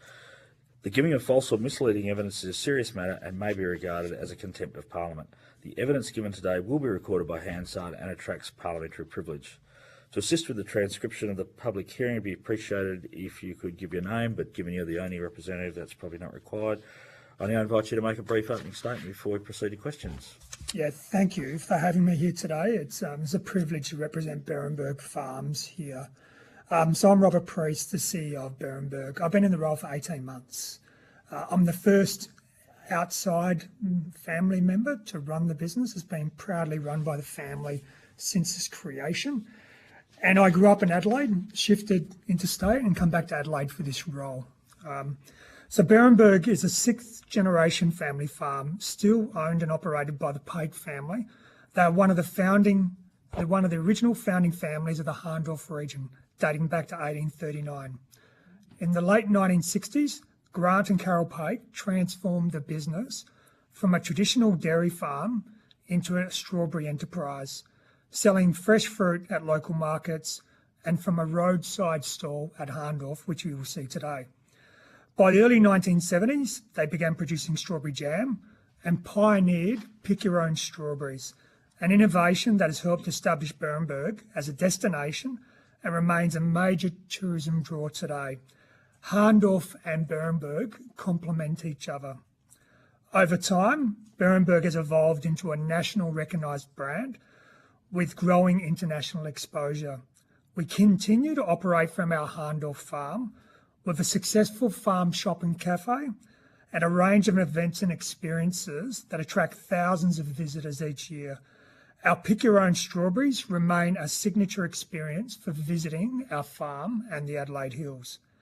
Today, we are a significant regional employer and manufacture almost every product from our family farm in Hahndorf. As a regional family-owned food manufacturer, Beerenberg's journey demonstrates that sustainable growth in rural Australia is enabled by integrating the brand, our provenance, tourism export capability, and more importantly, the experience of agritourism. Our long-term strategy highlights agritourism, premium brand positioning, and partnership-led marketing development as key drivers of our regional and global economic growth. Thank you. Thank you very much. And it would be remiss of me, and I'm going to exercise the chair's privilege to mention the Handerside Strawberry Farm in my hometown of Albany, which is an extraordinarily successful business based on the pick your own strawberries with a cafe and coffee shop and the associated business. So can you just expand a little bit on the scale of your business and how many people you employ? Yeah. If it's not information that you can't share, your annual turnover and how that's grown over time, that that type of information? Yeah, absolutely. Robert Priest responding. So I'm unable to talk to our annual revenue. What I can say is that the business has been continually and successfully growing year on year to the point where we're reaching capacity constraints at our property. What's interesting about that is we increased our capacity numerous times over the last decade. And with that growth, we're still seeing the potential to how we have to continue to expand our operations, but also become more efficient. As a regional employer, during our peak period, we have almost 200 people employed at our facility. And that would include a variety of seasonal workers. So we do have pickers, and we also have people that hull our fresh strawberries. Traditionally from overseas markets, our pickers would mainly come from Pacific Islands. And a lot of our hullers were either local students or they could be international travellers backpacking to fill those roles. That would be about 50 of our people during the peak period. Outside of that, we have people working in our farm shop. About 80% of the people that run and work in our farm shop are local. They live in the Adelaide Hills. And then as a traditional business that sells our brands to major retailers and international, as you'd expect, we have a traditional business around marketing, finance, sales, and all the other manufacturing processes that you would expect. And just for those of us who are not the local member, the strawberry industry in South Australia, so you're one of many players, I assume, or are you sort of the dominant player? No, there's many growers in South Australia, especially in the Adelaide Hills. We are seeing that there's been some challenges with some of the growers over the last few years. One of the producers down in Adelaide was impacted by the fruit fly epidemic that happened in the suburbs of South Australia. So their business was sold and they're not operating as they were before. There's some strawberry growers in Mount Barker. For our strawberries and what we grow is we use our strawberries for a variety of reasons. One is for pick your own strawberry season. So very much our focus is we want to have strawberries where people can visit, pick, and then consume. We also use those strawberries for our products. So our strawberry jam, which is one of our biggest sellers, every retail jar is filled with strawberries that we grow on the farm. And like any agriculture business, we're subject to the conditions of climate. And the last few years have been challenging. Last year, there wasn't enough sun. We had enough water. The year before, there wasn't enough water. So we're consistently looking for ways to improve our farming operations to ensure that we can continue to make sure that we actually can meet our demand. Are we visiting? Are we doing a site visit? Yeah, okay. We'll look forward to visiting the site this afternoon. The member for Mayo, I'm sure, has some questions that she'd like to put to you. Oh, look, thank you, Chair. I know Beerenberg very well, and my daughter did work there for many, many years, and was really just interested to know where, Beerenberg has grown extensively over the years. As a local, it makes me very proud to see it in pretty much every supermarket I visit across Australia. How can businesses such as yours expand further internationally? We are a trade committee and we're looking to share, to support businesses and how Made in Australia can get further and further abroad. What do you see as some of the barriers to do this? And my second question is, can you please add coleslaw dressing to your range? Thank you. Robert Priest responding. I'll answer the second question. We get a lot of requests around coleslaw dressing, so thank you for providing another insight into the demand for that product. Back to where we've seen growth and where we see opportunity to growth. We've grown predominantly in Australia. So our international business has been relatively flat for almost a decade now. And we did, the way we started international was very much through our little 30-gram jars of jam and sauces. So on international airlines, in 5-star hotels. So I'm sure if you've travelled internationally, especially Southeast Asia, you will see Berenberg products in those resorts and in those hotels and those airlines. Most of our growth has happened through the eastern seaboard of Australia. As the brand's matured over the years, there's no doubt that our presence has grown in the eastern seaboard.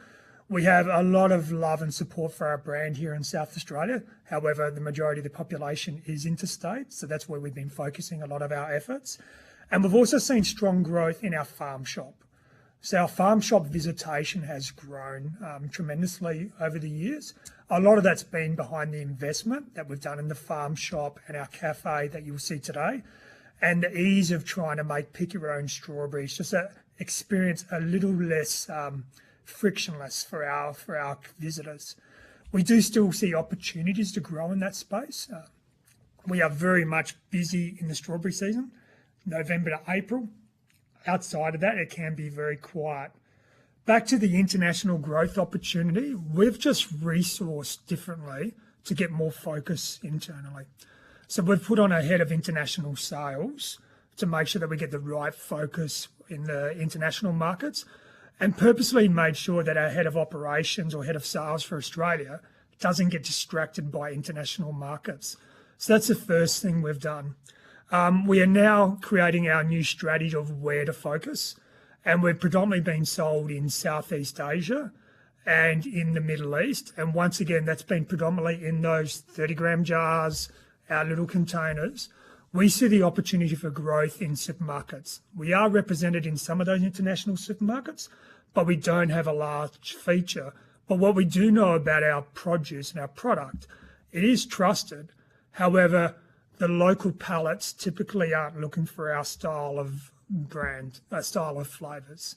So we're very much playing to an expat market in a lot of those regions. Some of the barriers for growth of international, a lot of it comes down to, as much as we get really good support by Austrade and Food SA and our local government to ease a lot of the pressure around just the ease of doing business, it is still really difficult to get business done overseas. And a lot of the time it comes down to the red tape, the essence of the paperwork that you need to do around your provenance, around your product, around your ingredients. And every country has a different version of that and have different expectations of that. So we see that as one of our biggest challenges, is really about, to get to more markets, resourcing against that is expensive, and it doesn't always come with a strong return on a market. So we have to be really focused on which markets we focus on. Okay, Senator Cox. I think you probably answered most of my questions. Thank you, Mr. Priest. But were there any specific tools or initiatives that really helped to grow your brand? If you could sort of point us to one or two things that really helped Berenberg to sort of, I know you said that growth was quite rapid in that way, but were there a couple of things that you can really think of that helped that? And, what support from a federal government perspective do you think we could lean into? I've just noted down the provenance and the paperwork side of things and the consistency of that, but are there any others? Yeah, thank you for your question, Robert Priest. So the whole idea of us and our business about where we see the growth and the opportunities, what we have seen is the pick your own experience has very much been the foundation, that agritourism around building our brand. It's an experience where it's enjoyed by many. We do see that there is a lot of focus around wine, especially in our region, but the focus around family experiences, any sort of experience where you can touch, feel, and then eat and consume, has definitely been a very good brand builder for us. So once again, that started back in the 1970s with this little tin shed on the Mount Barker Road, which used to be the main traffic thoroughfare to Victoria. The other areas where we've seen steps of growth in our business history is, when I spoke about the 30-gram jams, we are celebrating a 40-year partnership with Qantas this year of having our strawberry jam on their plane. And the history and the story goes that once upon a time, over 40 years ago, a politician got onto a plane and said, why do we have French jam on an Australian plane? And it does lead to a lot of other opportunities. You know, when I think about agritourism, the opportunity, agritourism is about obviously the experience, being on the farm, the provenance, touching, feeling, tasting. It's also an export strategy, and it's also a consumer strategy and produce strategy for international and local markets. And we touched on that earlier when we heard from the gentleman around the seafood industry. There's still a big opportunity for Australians to consume Australian produce first. And if you look at jam, the market leaders are French import jams. Number 1 and 2 jams are French. So there's still a massive campaign opportunity, not just about made in Australia, it's consuming Australian produce because it's going to be better for you, the economics, sustainability, and it's fantastic produce. So that was going back to the 40 years ago, it was a massive brand builder.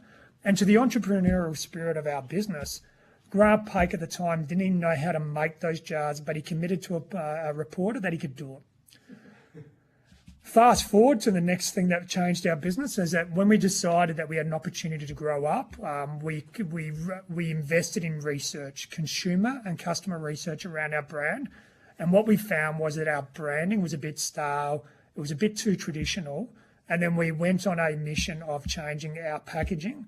And then overnight, that turned our brand into a more of a state-based, homely, German heritage Harndorf into a national premium brand. And then we just got the exposure through our national retailers. The national retailers supported our brand and that helped grow our brand. And then the last one would be COVID. COVID for all its you know, the concerns, the fact it was terrible for everyone. Consumption at home grew. So consumption at home meant that brands like ours that weren't traditionally in restaurants or cafes or hotels, people started consuming our brands more and just exposed to it. Right. Well, someone who's picked your own strawberries in Swan Valley with my family, I'm looking forward to visiting your business this afternoon and learning more about it. So thank you. Yeah. Sure. Thank you, Deputy Chair. Again, like Senator Cox, you have answered a lot of the questions that I had. I wondered, though, if you could expand on, you know, the comments that you were just making then around how you've been able to grow your business successfully, especially that I can really hear the tourist, you know, the experience example of it. What have been some of the lessons that you have learned that we could, you know, contribute to, because part of our committee's work is looking at how we can expand agritourism across regional and remote Australia and help other businesses, in particular agricultural businesses, do the same. So I just wonder whether you might reflect on some of the lessons learnt or if you're, you know, providing some advice, what that might look like. Thank you for your question, Robert Priest responding. When we started our journey around Pick Your Own and agritourism back in 1970, there's no doubt it was easier. Sure. Simpler to do things. And I'm sure Grant, being the entrepreneur he just put up a shed, he opened up the door and he just started selling them from the front. You cannot do that now. You know, it's to be a startup, to be a small business would be really challenging to do this, to invest your equity, your livelihood, your time into something that may not expand would be really challenging. And the fear of failure would mostly stop a lot of businesses from even starting their journey. So for smaller businesses or smaller enterprises that want to get into agritourism, how do we make it easier for them to do that risk-free? Because there's no doubt that Berenberg is a very successful agritourism business. We're kind of like maxed, we're peaked in our peak period, but the more operators within the region create a groundswell to come to the region. Sure. So the more in the Adelaide Hills and other regions where they can promote agritourism, it benefits everyone, because we do know that, you know, when people visit, that is very much on their radar now. That is an experience they want to do. But I'd just say we just need to simplify it. It's difficult to get labour as well, especially when you're regional. even the point around immigration and how we can tap into that resource. It's difficult to do the paperwork for a small business. We're a small to medium business, but if you're a one or two operator and you're trying to do everything, run, start up and do everything, and doing all that would be really difficult. So your operating hours and the restriction around that could be really challenging. Planning, make it simpler for planning. There's a lot of planning regulation that makes absolute sense. And when we talk about country fire and, around planning, but for a startup business to actually be able to do all of that to get going would be really challenging for them. And the last part would be about promotion. I look at the wine industry, and this is just my view. The wine industry seems to be more organised in how they promote tourism. When it comes to food and agritourism, it feels and seems very fragmented. So the way the industries all work together, the tourism industries, whether that be Australian, South Australian, Adelaide Hills local, and how they coordinate around a message around this agritourism could be a really good opportunity for us. And that could be done through trails, it could be done through signage, it could be just done through typical marketing as well. No, thank you. Okay. Steve. Thank you. You spoke about the workforce and how difficult it is. The question I've got is, I suppose, how important is the overseas workers to your business in terms of whether they're international students, seasonal workers, backpackers, or just people that have migrated here as migrants? How important, if we were to take all of that out of your industry, what would happen? We wouldn't exist. So Robert Priest, thank you for the question. If we didn't have that seasonal international labour, we wouldn't be able to operate as we could today. As much as we've tried to encourage, support and get local people to do this work, we find it very difficult, and it's mainly because of the seasonality nature of the business.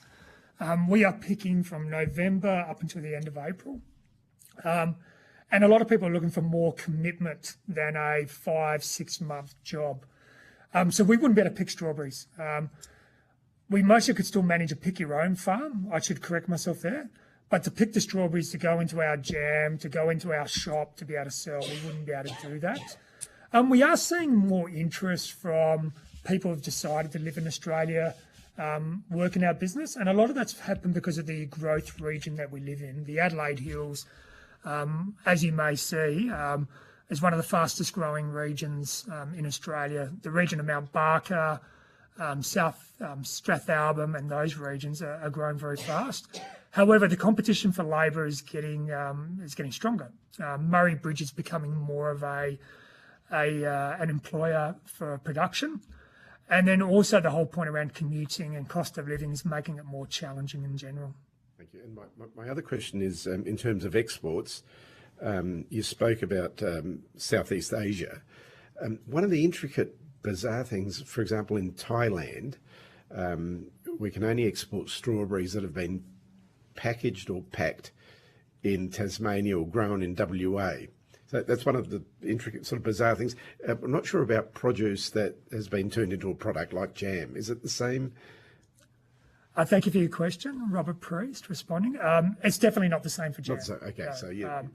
But once again, to that point though, a lot of countries have different regulations around ingredients. So, not so much jam, but we do find roadblocks at times, whether that be a Berenberg mayonnaise that might need to go to Japan, and then what reformulation is required for that.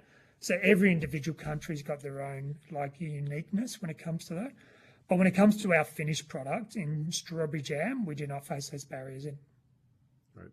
And thirdly, I think Berenberg's a great model of how other products, South Australian products, should market themselves in terms of promoting a product that is produced here in South Australia, grown in South Australia, packaged here in South Australia. It's an amazing job that Berenberg's done over the years, and every household here in South Australia at least is synonymous with Berenberg, and great work in terms of promoting something local to the world. No, thank you. Well done. Thank you. Our brand love in South Australia is second to none. You cannot miss Berenberg in any retail shop. Our brand love scores in the Eastern Seaboard is a bit lower, and that presents that opportunity for us, which we're focused on. Okay, we've got time left, so we'll go into round 2 of questions. The visitation to the Pick Your Own and the farm shop, is it predominantly local or domestic tourists? And I suspect, in my observation in Albany, it's mostly families, people with kids. It's a great experience. Do you see a lot of international tourism, or is there any interest in that area? Yeah, thank you for your question. So the international tourists that we see would be less than 10% during our peak periods. It's predominantly South Australians doing day trips, and interstate travellers also doing day trips to Adelaide Hills. We haven't just we've had a lot of discussion. We had Tourism South Australia in here this morning. The grey nomad, which is a thing in WA, I assume it is Australia-wide. There's a lot of people that are now, doing the around Australia holiday. They've got time. They're not necessarily huge spenders, but they are looking for experiences, and they do have time. Are you seeing the grey nomad type of tourist? The Barossa and that area is the Harndorf area is an area that I assume they all visit. So, is that you're seeing a growth in that area? Yeah, thank you for your question. I didn't answer part of your question before. We see a variety of people visit our farm and experience, and part of it is we have really easy access. I'd argue we have some of the best car parking in Harndorf, which is a real challenge for the region, which the local government and local council are actively working on, which is going to be really good for our township. And so we're seeing a real mixed variety of people that visit. I often see caravans and different things parked on the side of the road, because as much as we have good access, it's not good enough for caravans at time. But to be able to give you a number to that, I wouldn't be able to tell you. We do get loyalty data, but we don't get it to that sort of level of who visits the farm. Sure. Rebecca, would you like to any further questions? No, thank you, Chair. I'm sure, one or two may come to us during our visit this afternoon. True. Steve? Okay. All right. Well, look, I think thank you, and we're very much looking forward to the site visit this afternoon. If you've been asked to provide any additional information, would you please forward it to the Secretariat by Friday the 10th of July? You haven't been asked any questions. I notice that's not relevant. You will be sent a copy of the transcript of your evidence, and we'll have the opportunity to request corrections to the transcription areas. And we will now suspend briefly until our next guests arrive. Thank you. Thank you for the opportunity.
Resume the hearing, and I call representatives from the South Australian Aboriginal Tourism Operators Council to give evidence. For the Hansard record, would you please state your full name and the capacity in which you appear before the committee? Hayden Bromley, and I appear as the interim board chair of the South Australian Aboriginal Tour Operators Council. Thank you. And my name is Daisy Miller. I'm the CEO of the Tourism Industry Council of South Australia, and I'm here to support Hayden. thank you. My name is Rick Wilson. I'm the Deputy Chair, filling in for the Chair who is not with us today. I'm from Western Australia, the electorate of O'Connor and South East WA. Senator Dorinda Cox from Western Australia. Jo Brisky, Federal Member for Maribyrnong, which is in Metro Melbourne. Steve Georgianis, Federal Member for Adelaide. We've met a number of occasions. Good. And we also have the Member for Mayo on the line. G'day. Thank you, Deputy Chair. Rebecca Sharkey, Member for Mayo, Adelaide Hills and Fleurieu, Kangaroo Island. Okay. Although the committee does not require you to give evidence under oath, I should advise this hearing is a legal proceeding of the Parliament and therefore has the same standing of proceedings of the respective houses. The giving of false or misleading evidence is a serious matter and may be regarded as a contempt of Parliament. The evidence given today will be recorded by Hansard and attracts parliamentary privilege. To assist with the transcription of the public hearing, it would be appreciated if you could please state your name before responding to each question. I now invite you to make a brief opening statement and then we'll go to questions. Thank you very much. So Hayden Bromley, and thank you for inviting me here today. So I want to acknowledge the Chair and the members of the committee. I want to thank you for the opportunity of appearing here today. The South Australian Aboriginal Tour Operators Council represents Aboriginal tourism businesses across South Australia, across the state, including those located in regional and remote communities where the opportunity and challenges of economic development are most acute. Tourism is a powerful pathway for sustainable economic growth for Aboriginal people. It creates jobs, supports small business development and delivers broader social outcomes by keeping people connected to country, community and culture. For many Aboriginal people, tourism is not just an industry, it's a means of obtaining identity and maintaining identity, transferring knowledge and building pride across intergenerational pathways. A key opportunity lies in encouraging young Aboriginal people. Tourism provides meaningful, culturally grounded employment that keeps young people on country, strengthens intergenerational knowledge transfer, and supports well-being across the extended,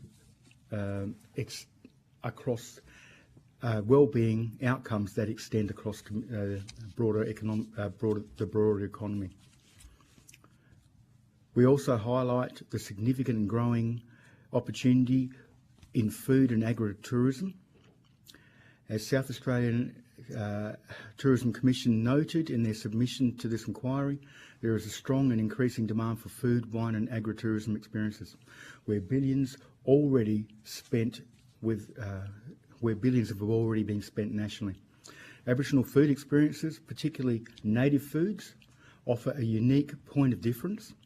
They keep cultural knowledge alive while creating new economic pathways for Aboriginal-owned enterprises. There is an increasing consumer interest in Aboriginal cuisine, which underscores this opportunity. Many Aboriginal people are also engaged in the broader agriculture sector. Agritourism creates a natural extension by allowing Aboriginal producers and land managers to diversify income, tell stories and connect visitors to the provenance of Australian food. However, we cannot realise these opportunities without targeted support. Capability building is critical. As highlighted across tourism industry submission, regional operators, particularly small and Aboriginal businesses, face barriers in skills, market access and business development. We emphasise that sustained federal investment is essential where state funding is limited, such as here in South Australia. Commonwealth support plays a decisive role in enabling Aboriginal people to participate fully in the visitor economy through training, product development and support to enter tourism and agritourism markets. In closing, Aboriginal tourism aligns strongly with the committee's objectives. It supports regional jobs, strengthens exports through food and cultural experiences, and delivers long-term sustainable economic and social outcomes. Well, thank you very much, Mr. Bromley, for a very comprehensive introduction. And I was looking through the list of questions that we've got for you, but you've sort of touched on a lot of those on the way through. But if I could ask you to expand a little bit on what tools and practical strategies can the Australian government, the Commonwealth government, implement to support the development of small to medium Aboriginal tourism business? Thank you. Hayden Bromley again. So one of the key things that the federal government could do is look at and invest in the South Australian Aboriginal Tour Operators Council. The reason being is that through doing that, our objectives align really closely with development of grassroots product. And so our objectives are not only to support Aboriginal tour operators that are existing, but to grow new product. And there is huge scope for growing new product across rural, remote and outback areas. You know, we got lots of mobs sitting on out in communities who got these great stories, but no way of engaging a market because they don't have the skills or the means to be able to bring in product to actually, you know, take these experiences. So one thing is supporting SATOC for us to build capacity will end up with jobs and capacity in our communities. Okay, all right. Senator Cox. Thank you. Mr. Bromley, thank you so much for all the work that you've done, and I believe that you founded Bookabee in Australia in 2005, which provides cultural tours here in Adelaide. So you've obviously got some pretty good insight about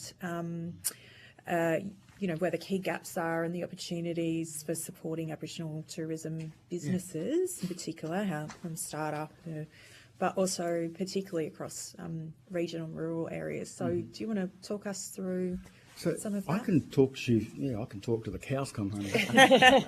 But what I'd like to do is I'd like to share a little experience. So I'm currently at the TICSA Tourism Conference just across the road here. And as the chair of SATOC, I gave an address last night, which rode off the back of an address given to us by the Honourable Minister Burke yesterday morning, where she talked about business viability. And one of the things I said in my speech last night was that, you know, a lot of people look at us at face value and they kind of say, oh, your business is unviable, you know, you've got no dreams, no aspirations. Now, 23 years ago, in 2004, all of a sudden, you know, I had this idea and I had a dream and I kind of knew what I wanted to do to go about it. But what ended up happening was we went to a government or federal government organisation and got support from them, and that support went nowhere. And all it did was it paid a non-Aboriginal person a consulting fee to tell them that my business wasn't viable. And I thankfully had the substance to say, you know, I'm not going to put up with that. So I went over the local person's head and I went straight to the minister at the time over in Canberra, and I said, I'd really like to know why I'm unviable. And I got another person come over, fly from Canberra, and coincidentally, it was around this time because I was over at the tourism conference when we met, and we came out, they sat down for half an hour and they said, well, what's going on? And I said, well, you know what, I've been told my business is unviable, and I think that's a load of bullshit. And I said, I want to actually have someone who is going to actually look at my business correctly and make an assessment. Within a half an hour, they said, not a problem, we'll do that. And my business was then deemed viable, and I ended up opening my doors and getting things rolling. 23 years later, this is the point. So 23 years later, not only am I recognised in the state, I'm recognised internationally because a lot of my, well, hang on. 95% of my tour product is delivered to the international community. I've got 6 contracts in 5 countries around the world. So our 2 biggest tour partners who come through a wholesaler in New Zealand are National Geographic and an organisation called TCS World Travel. You Google them, they are like the bespoke market. You know, seats on their planes are like $250,000 a seat. So it's crazy stuff. They're our biggest people, and we have connections around the world that we've nurtured over the last 23 years. Now, to my point, had I said, "I'll stuff this, I'm going to go away and do something else," I wouldn't be where I am today. Now, what have I given back to the South Australian economy? In the last 22 years of operation, we have given back something like $9.3 million in annual turnover back into the South Australian community. One group, us.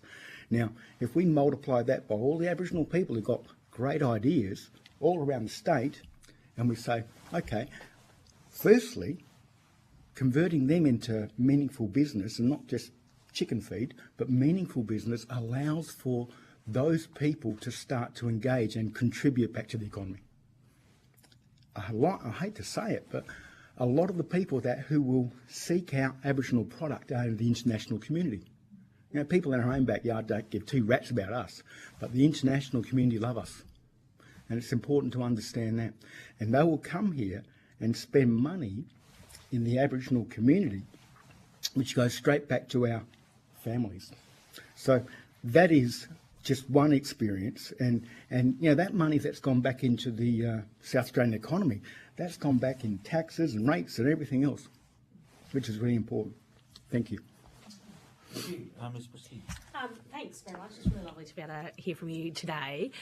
So I understand the South Australian Aboriginal Tourism Operators Council has just been established. Is that right? Yeah. Is this something that exists across the country? Is it based on a? Yeah. Would you mind expanding on that a little bit? So we've been in development now for a couple of years. Sure.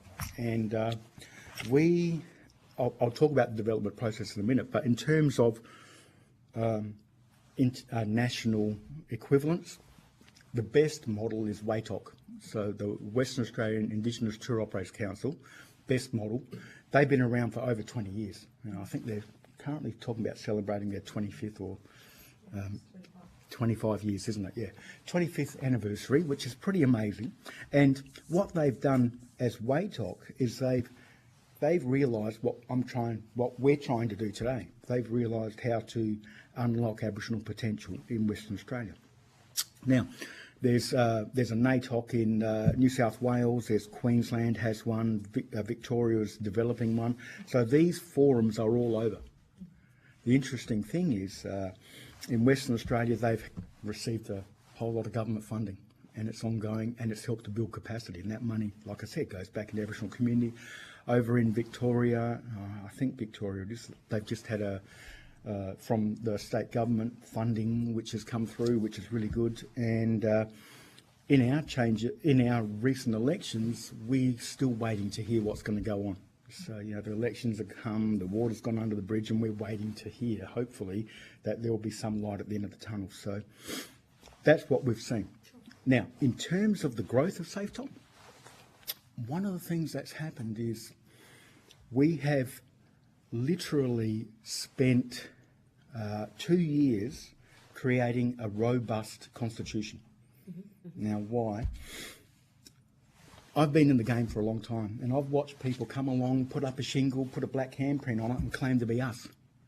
And one of the things that concerns me is we don't have the money or the resources to challenge them, because, you know, we're just busy trying to put food on the table.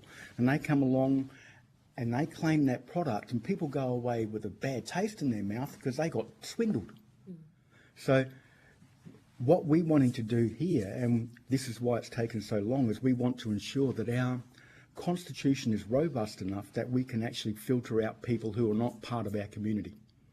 So that when people put a SATOC logo on their business, it means that they have been vetted by an Aboriginal incorporated body, and they know that that means that people can buy with confidence. And that's the big difference. So we're kind of at the start. We're at the moment developing a membership structure and all the things associated with incorporating the association. Thankfully, we've got TICSA along board and they've been giving us support and tutelage, so their guidance has been invaluable in terms of moving forward. And we're now at the point where we just signed off on our constitution and are ready to open our doors. So that's where we're at the moment. Oh, that's exciting. Yeah. And in terms of, obviously there's the building up of that, but to, to your previous experience and really important story around your, how you started your business. In terms of what you, for yourself, either through your own experiences or what you've seen elsewhere in the existing market at the moment, how do you see the flow and effect or the interactions across in other parts, in regional and remote communities, and the ability to intersect and collaborate? Is that something you see as well? Absolutely. Yeah. So it's Hayden again. Absolutely. So 10 years ago, 15 years ago, 2010, 2011, I did a project as a consultant for DEWA, and our focus was to realise potential of Aboriginal product and tourism across the state. So as I accepted and won the contract, and we went to remote and isolated locations. So we went to Ceduna, we went to Coopapiti, we went down to the Riverland, to the Flinders Ranges, we went down to Mount Gambier, Meningie, and we went and engaged Aboriginal product. So these are people, not who were registered businesses, but people with an idea in their head that they wanted to do this and they wanted to do that. And so we mentored them, created business plans and all of that, and got them to the stage of saying, right, we've got it all done, you know your product, you know where you're going, you've got your price points, it's all commissioned. Now you can go to IBA and make the next step. I wasn't funded for that. All right. A lot of those businesses didn't get off the ground because they didn't have that immediate connection. Now, fast forward to today, that's what SATOC can do. So SATOC can be, for want of a better analogy, an inbound tour operator. So we're the holding house, and someone says, I'm going to Ceduna, I want to do this. Well, we can say, we'll hook you up. And we can be that back end so that people with a story to tell can actually tell their story, and we can pay them and we can keep everyone happy. That's our goal, is to work out how to support local business. And it might be someone up on the lands, it could be someone at Coopapiti. Let's go around and find people buried in holes, I don't care. But those are the kind of things that we can help people do as an Operators Council. Thanks. Thank you. Thank you very much for appearing today. You touched on it briefly about different products that are being produced or sold that have no community involvement. How do we protect them in terms of having a certified Indigenous artwork or whatever? And I know with the EU free trade agreement, there was some negotiations around artwork, etc., that people can't just go and sell artwork and claim it's Aboriginal artwork, as we've seen in places I've seen in Germany, for example, had nothing to do with it was Aboriginal designs and everything, but it was being sold by non-Aboriginals or big corporates. So the GI is really important. Is there any work being done on that, not just for the EU agreement for, and it's only a small product, art, I think, but for other products as well, to have that authenticity, a national and international certification that prevents, for example, multinationals jumping onto something that's very profitable and deciding to sell it to someone else unless it's got that authenticity, just like champagne, feta cheese, a whole range of other things.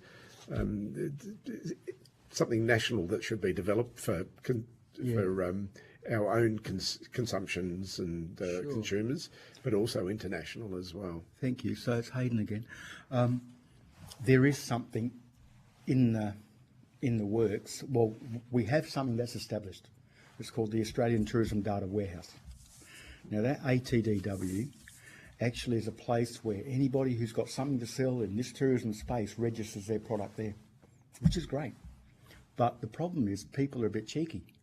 So they go there and you have to list, and you can tick boxes to say what experience you give. So I go there with a bit of integrity and I tick that I'm an Aboriginal experience. Other people go there and they tick everything. You know, I'm Greek, Italian, Chinese, and they tick the whole lot, and it muddies the water because they also tick us. Now, I have said for a long time, I've been very critical of Tourism Australia in terms of their guidance and leadership on addressing how the tourism data warehouse is being done. Now, it's at arm's length from Tourism Australia, so it's not actually run by Tourism Australia. All they have to do is do an audit of Aboriginal product on that warehouse and say to everyone, show cause. You've ticked Aboriginal experience, are you an Aboriginal body? And if they say, no, we're not, then you say, okay, who are you in allegiance with? Who is the Aboriginal community that's delivering that product? And if they say, well, I don't know, we go and see an Aboriginal cafe, that's good enough. No, it's not. You know, and we start to filter out all of the people who are fudging it in order to make money. Because they stick handprints and Aboriginal faces on their websites, but they've got no connection to our community. And that muddies the water, and it makes it hard for Aboriginal business to actually elevate ourselves and get the cream on the top because everyone else is stealing it. And that's not authentic. It's You're not paying for authentic. something which you're being duped into. The danger is this also then has a detrimental impact on the whole tourism economy. Because someone over in Switzerland who has booked a tour through a travel agent over there and sees black hands and black faces, and they come here and they get taken around by someone who's not black, they get dudded. And they go back there and say, that's a load of crap. They don't say that business is problematic, they say Aboriginal tourism is the problem. Now, we can't control that. That has to be done at a higher level, you know, and that audit is crucial because, and SATOC is going to do that here in South Australia, but we need someone to do it nationally. And we've already started doing that. Are there any examples internationally where something's been put in place, whether it be in the Northern America or New Zealand or somewhere else, where there is some sort of some leading model that we could look at? So New Zealand tourism does have it. So they've got a Maori tourism arm, and they actually have an integrity process. Over in Canada, they're trying that as well. So what they do is they have ways of ensuring that people are actually who they are. And here in Australia, 15 years ago, we had one. So we had, under Tourism Australia, an arm called Aboriginal Tourism Australia. And they were funded for the federal government, and their role was to engage and nurture Aboriginal tour product. We were a member of Aboriginal Tourism Australia back in the day when it was around. Problem was, changes of government, it got defunded. I won't tell you why, you don't even know about all that stuff. You can read the Hansard. And what ended up happening, What it was called? Aboriginal Tourism Australia. Oh, okay. Yeah, so that was what it was called. And it actually ran something called the Respecting Our Culture, so ROC accreditation process. We were members of ROC, you know, and it was great because the moment you put that on your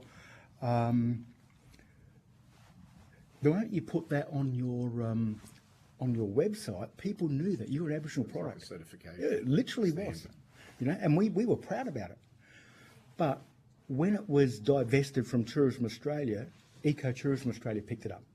Now, that's a subsidiary body, they're not connected, but when they picked it up, they couldn't afford to run it because they didn't have the funding. And they said, well, we can't manage this in its current form.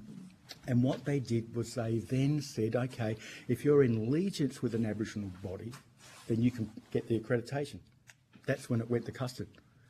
Because, you know what, someone comes along and says, oh, you're an Aboriginal business, we'll come and see you, and if you support us to get this accreditation, we'll bring our people to your, we'll bring our bus and stop at your cafe. And so it was bastardised, and literally it then lost its punch and authenticity. Now, the Sami Parliament in Nordic countries has an act to protect Sami people and tourism as well. So there's another thing to consider as well if you want to have a look at that. But it would be lovely to have an Aboriginal Tourism Australia ROC accreditation program that's actually, again, back to Aboriginal people and Aboriginal community, because There's a big difference between people who are supporting us and using that as to an Aboriginal entity, tourism business. And here in South Australia, SATOC will be that accrediting body. So the reason why we've taken so long to establish our constitution is because we've spent a lot of time raising the bar. All right? So what I mean by that is, in order to be a member, you need to be an Aboriginal tourism business that has a confirmation of Aboriginality. All right? It's not, StatDec's not worth the paper they're written on, I hate to tell you. A confirmation of Aboriginality which carries the authority of an Aboriginal incorporated body. So we know that people who are Aboriginal have actually signed off. And you need to have an ATTW listing. It's not hard. 2 things. But those 2 things have already filtered out people in this community who've said and traded off being Aboriginal, and now they've gone quiet. And we haven't even opened our doors yet, but they know that we're here, and they're nervous. So that's the value of SATOC, WATOC, NATOC, all these others. That's the value of having that, is we can actually police our own community. And those who are not part of our community and don't rub shoulders with us, we can ask them to step aside. Thank you. Okay, Rebecca, do you have any questions? Chair, no questions from me. I think every query has been answered. Okay. Mr. Bromley, you mentioned that the bulk of your customers are international tourists. Mm-hmm. What's the conduit for an international tourist to link up with either your business or other Aboriginal business? Are you dealing with travel agents? Should they book direct onto your website? What's the main mechanism? Thank you, Hayden again. So there are 2 main mechanisms. One is direct booking through website, right? And we do get a large number of people who arrive in Australia here in Adelaide, and then we get a thing, can we do a tour? So we do get that. The main one, though, is through the tourism chain, the inbound tourism chain. So there's the wholesalers who market product internationally, who then do it through the inbounders. And we, like I said, our biggest inbounder is over in New Zealand, Christchurch, and it's called Unparalleled Journeys, right. and they predominantly do North America market. So the majority of product that they do, which includes National Geographic, TCS World Travel, Stanford University, a whole lot of really big names, it's channeled in from New Zealand. So that's that feeder chain, and they are one of a group of 6 contracts that we have, but they're the largest provider, and they provide us with probably 60% of our inbound tour product. And when they come, it can be as small as a couple. So, we've had, for example, the former CEO of IBM and his wife here. We've had people like, company directors, all sorts of stuff. So it can be couples or it can be small groups. When we have Nat Geo and TCS, they're groups of about anywhere between 30 and 60 people. When they come here, they spend a lot of money because they fly around on private jets and they do all sorts of fancy stuff, which is just crazy. Okay, thank you. Any further questions? Yeah. Okay, early lunch. Thank you, folks. I really appreciate the time. Actually, can I just ask one question? Yeah, sure. Sorry to do that to you. In relation to infrastructure, Mr. Bromley, can you think of anything that is missing from the landscape for Aboriginal tourism operators? Well, at the moment, we don't have funding for our Tour Operator Council.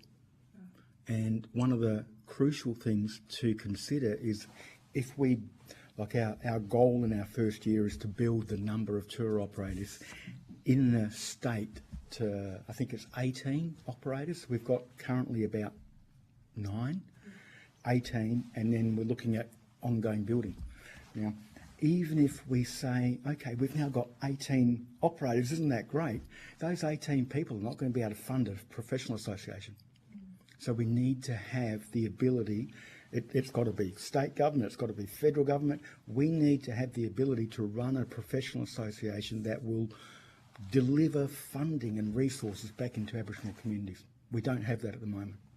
You know, and we're waiting patiently to see what happens out of the state government, but the federal government could chip in any time, and we would really appreciate that.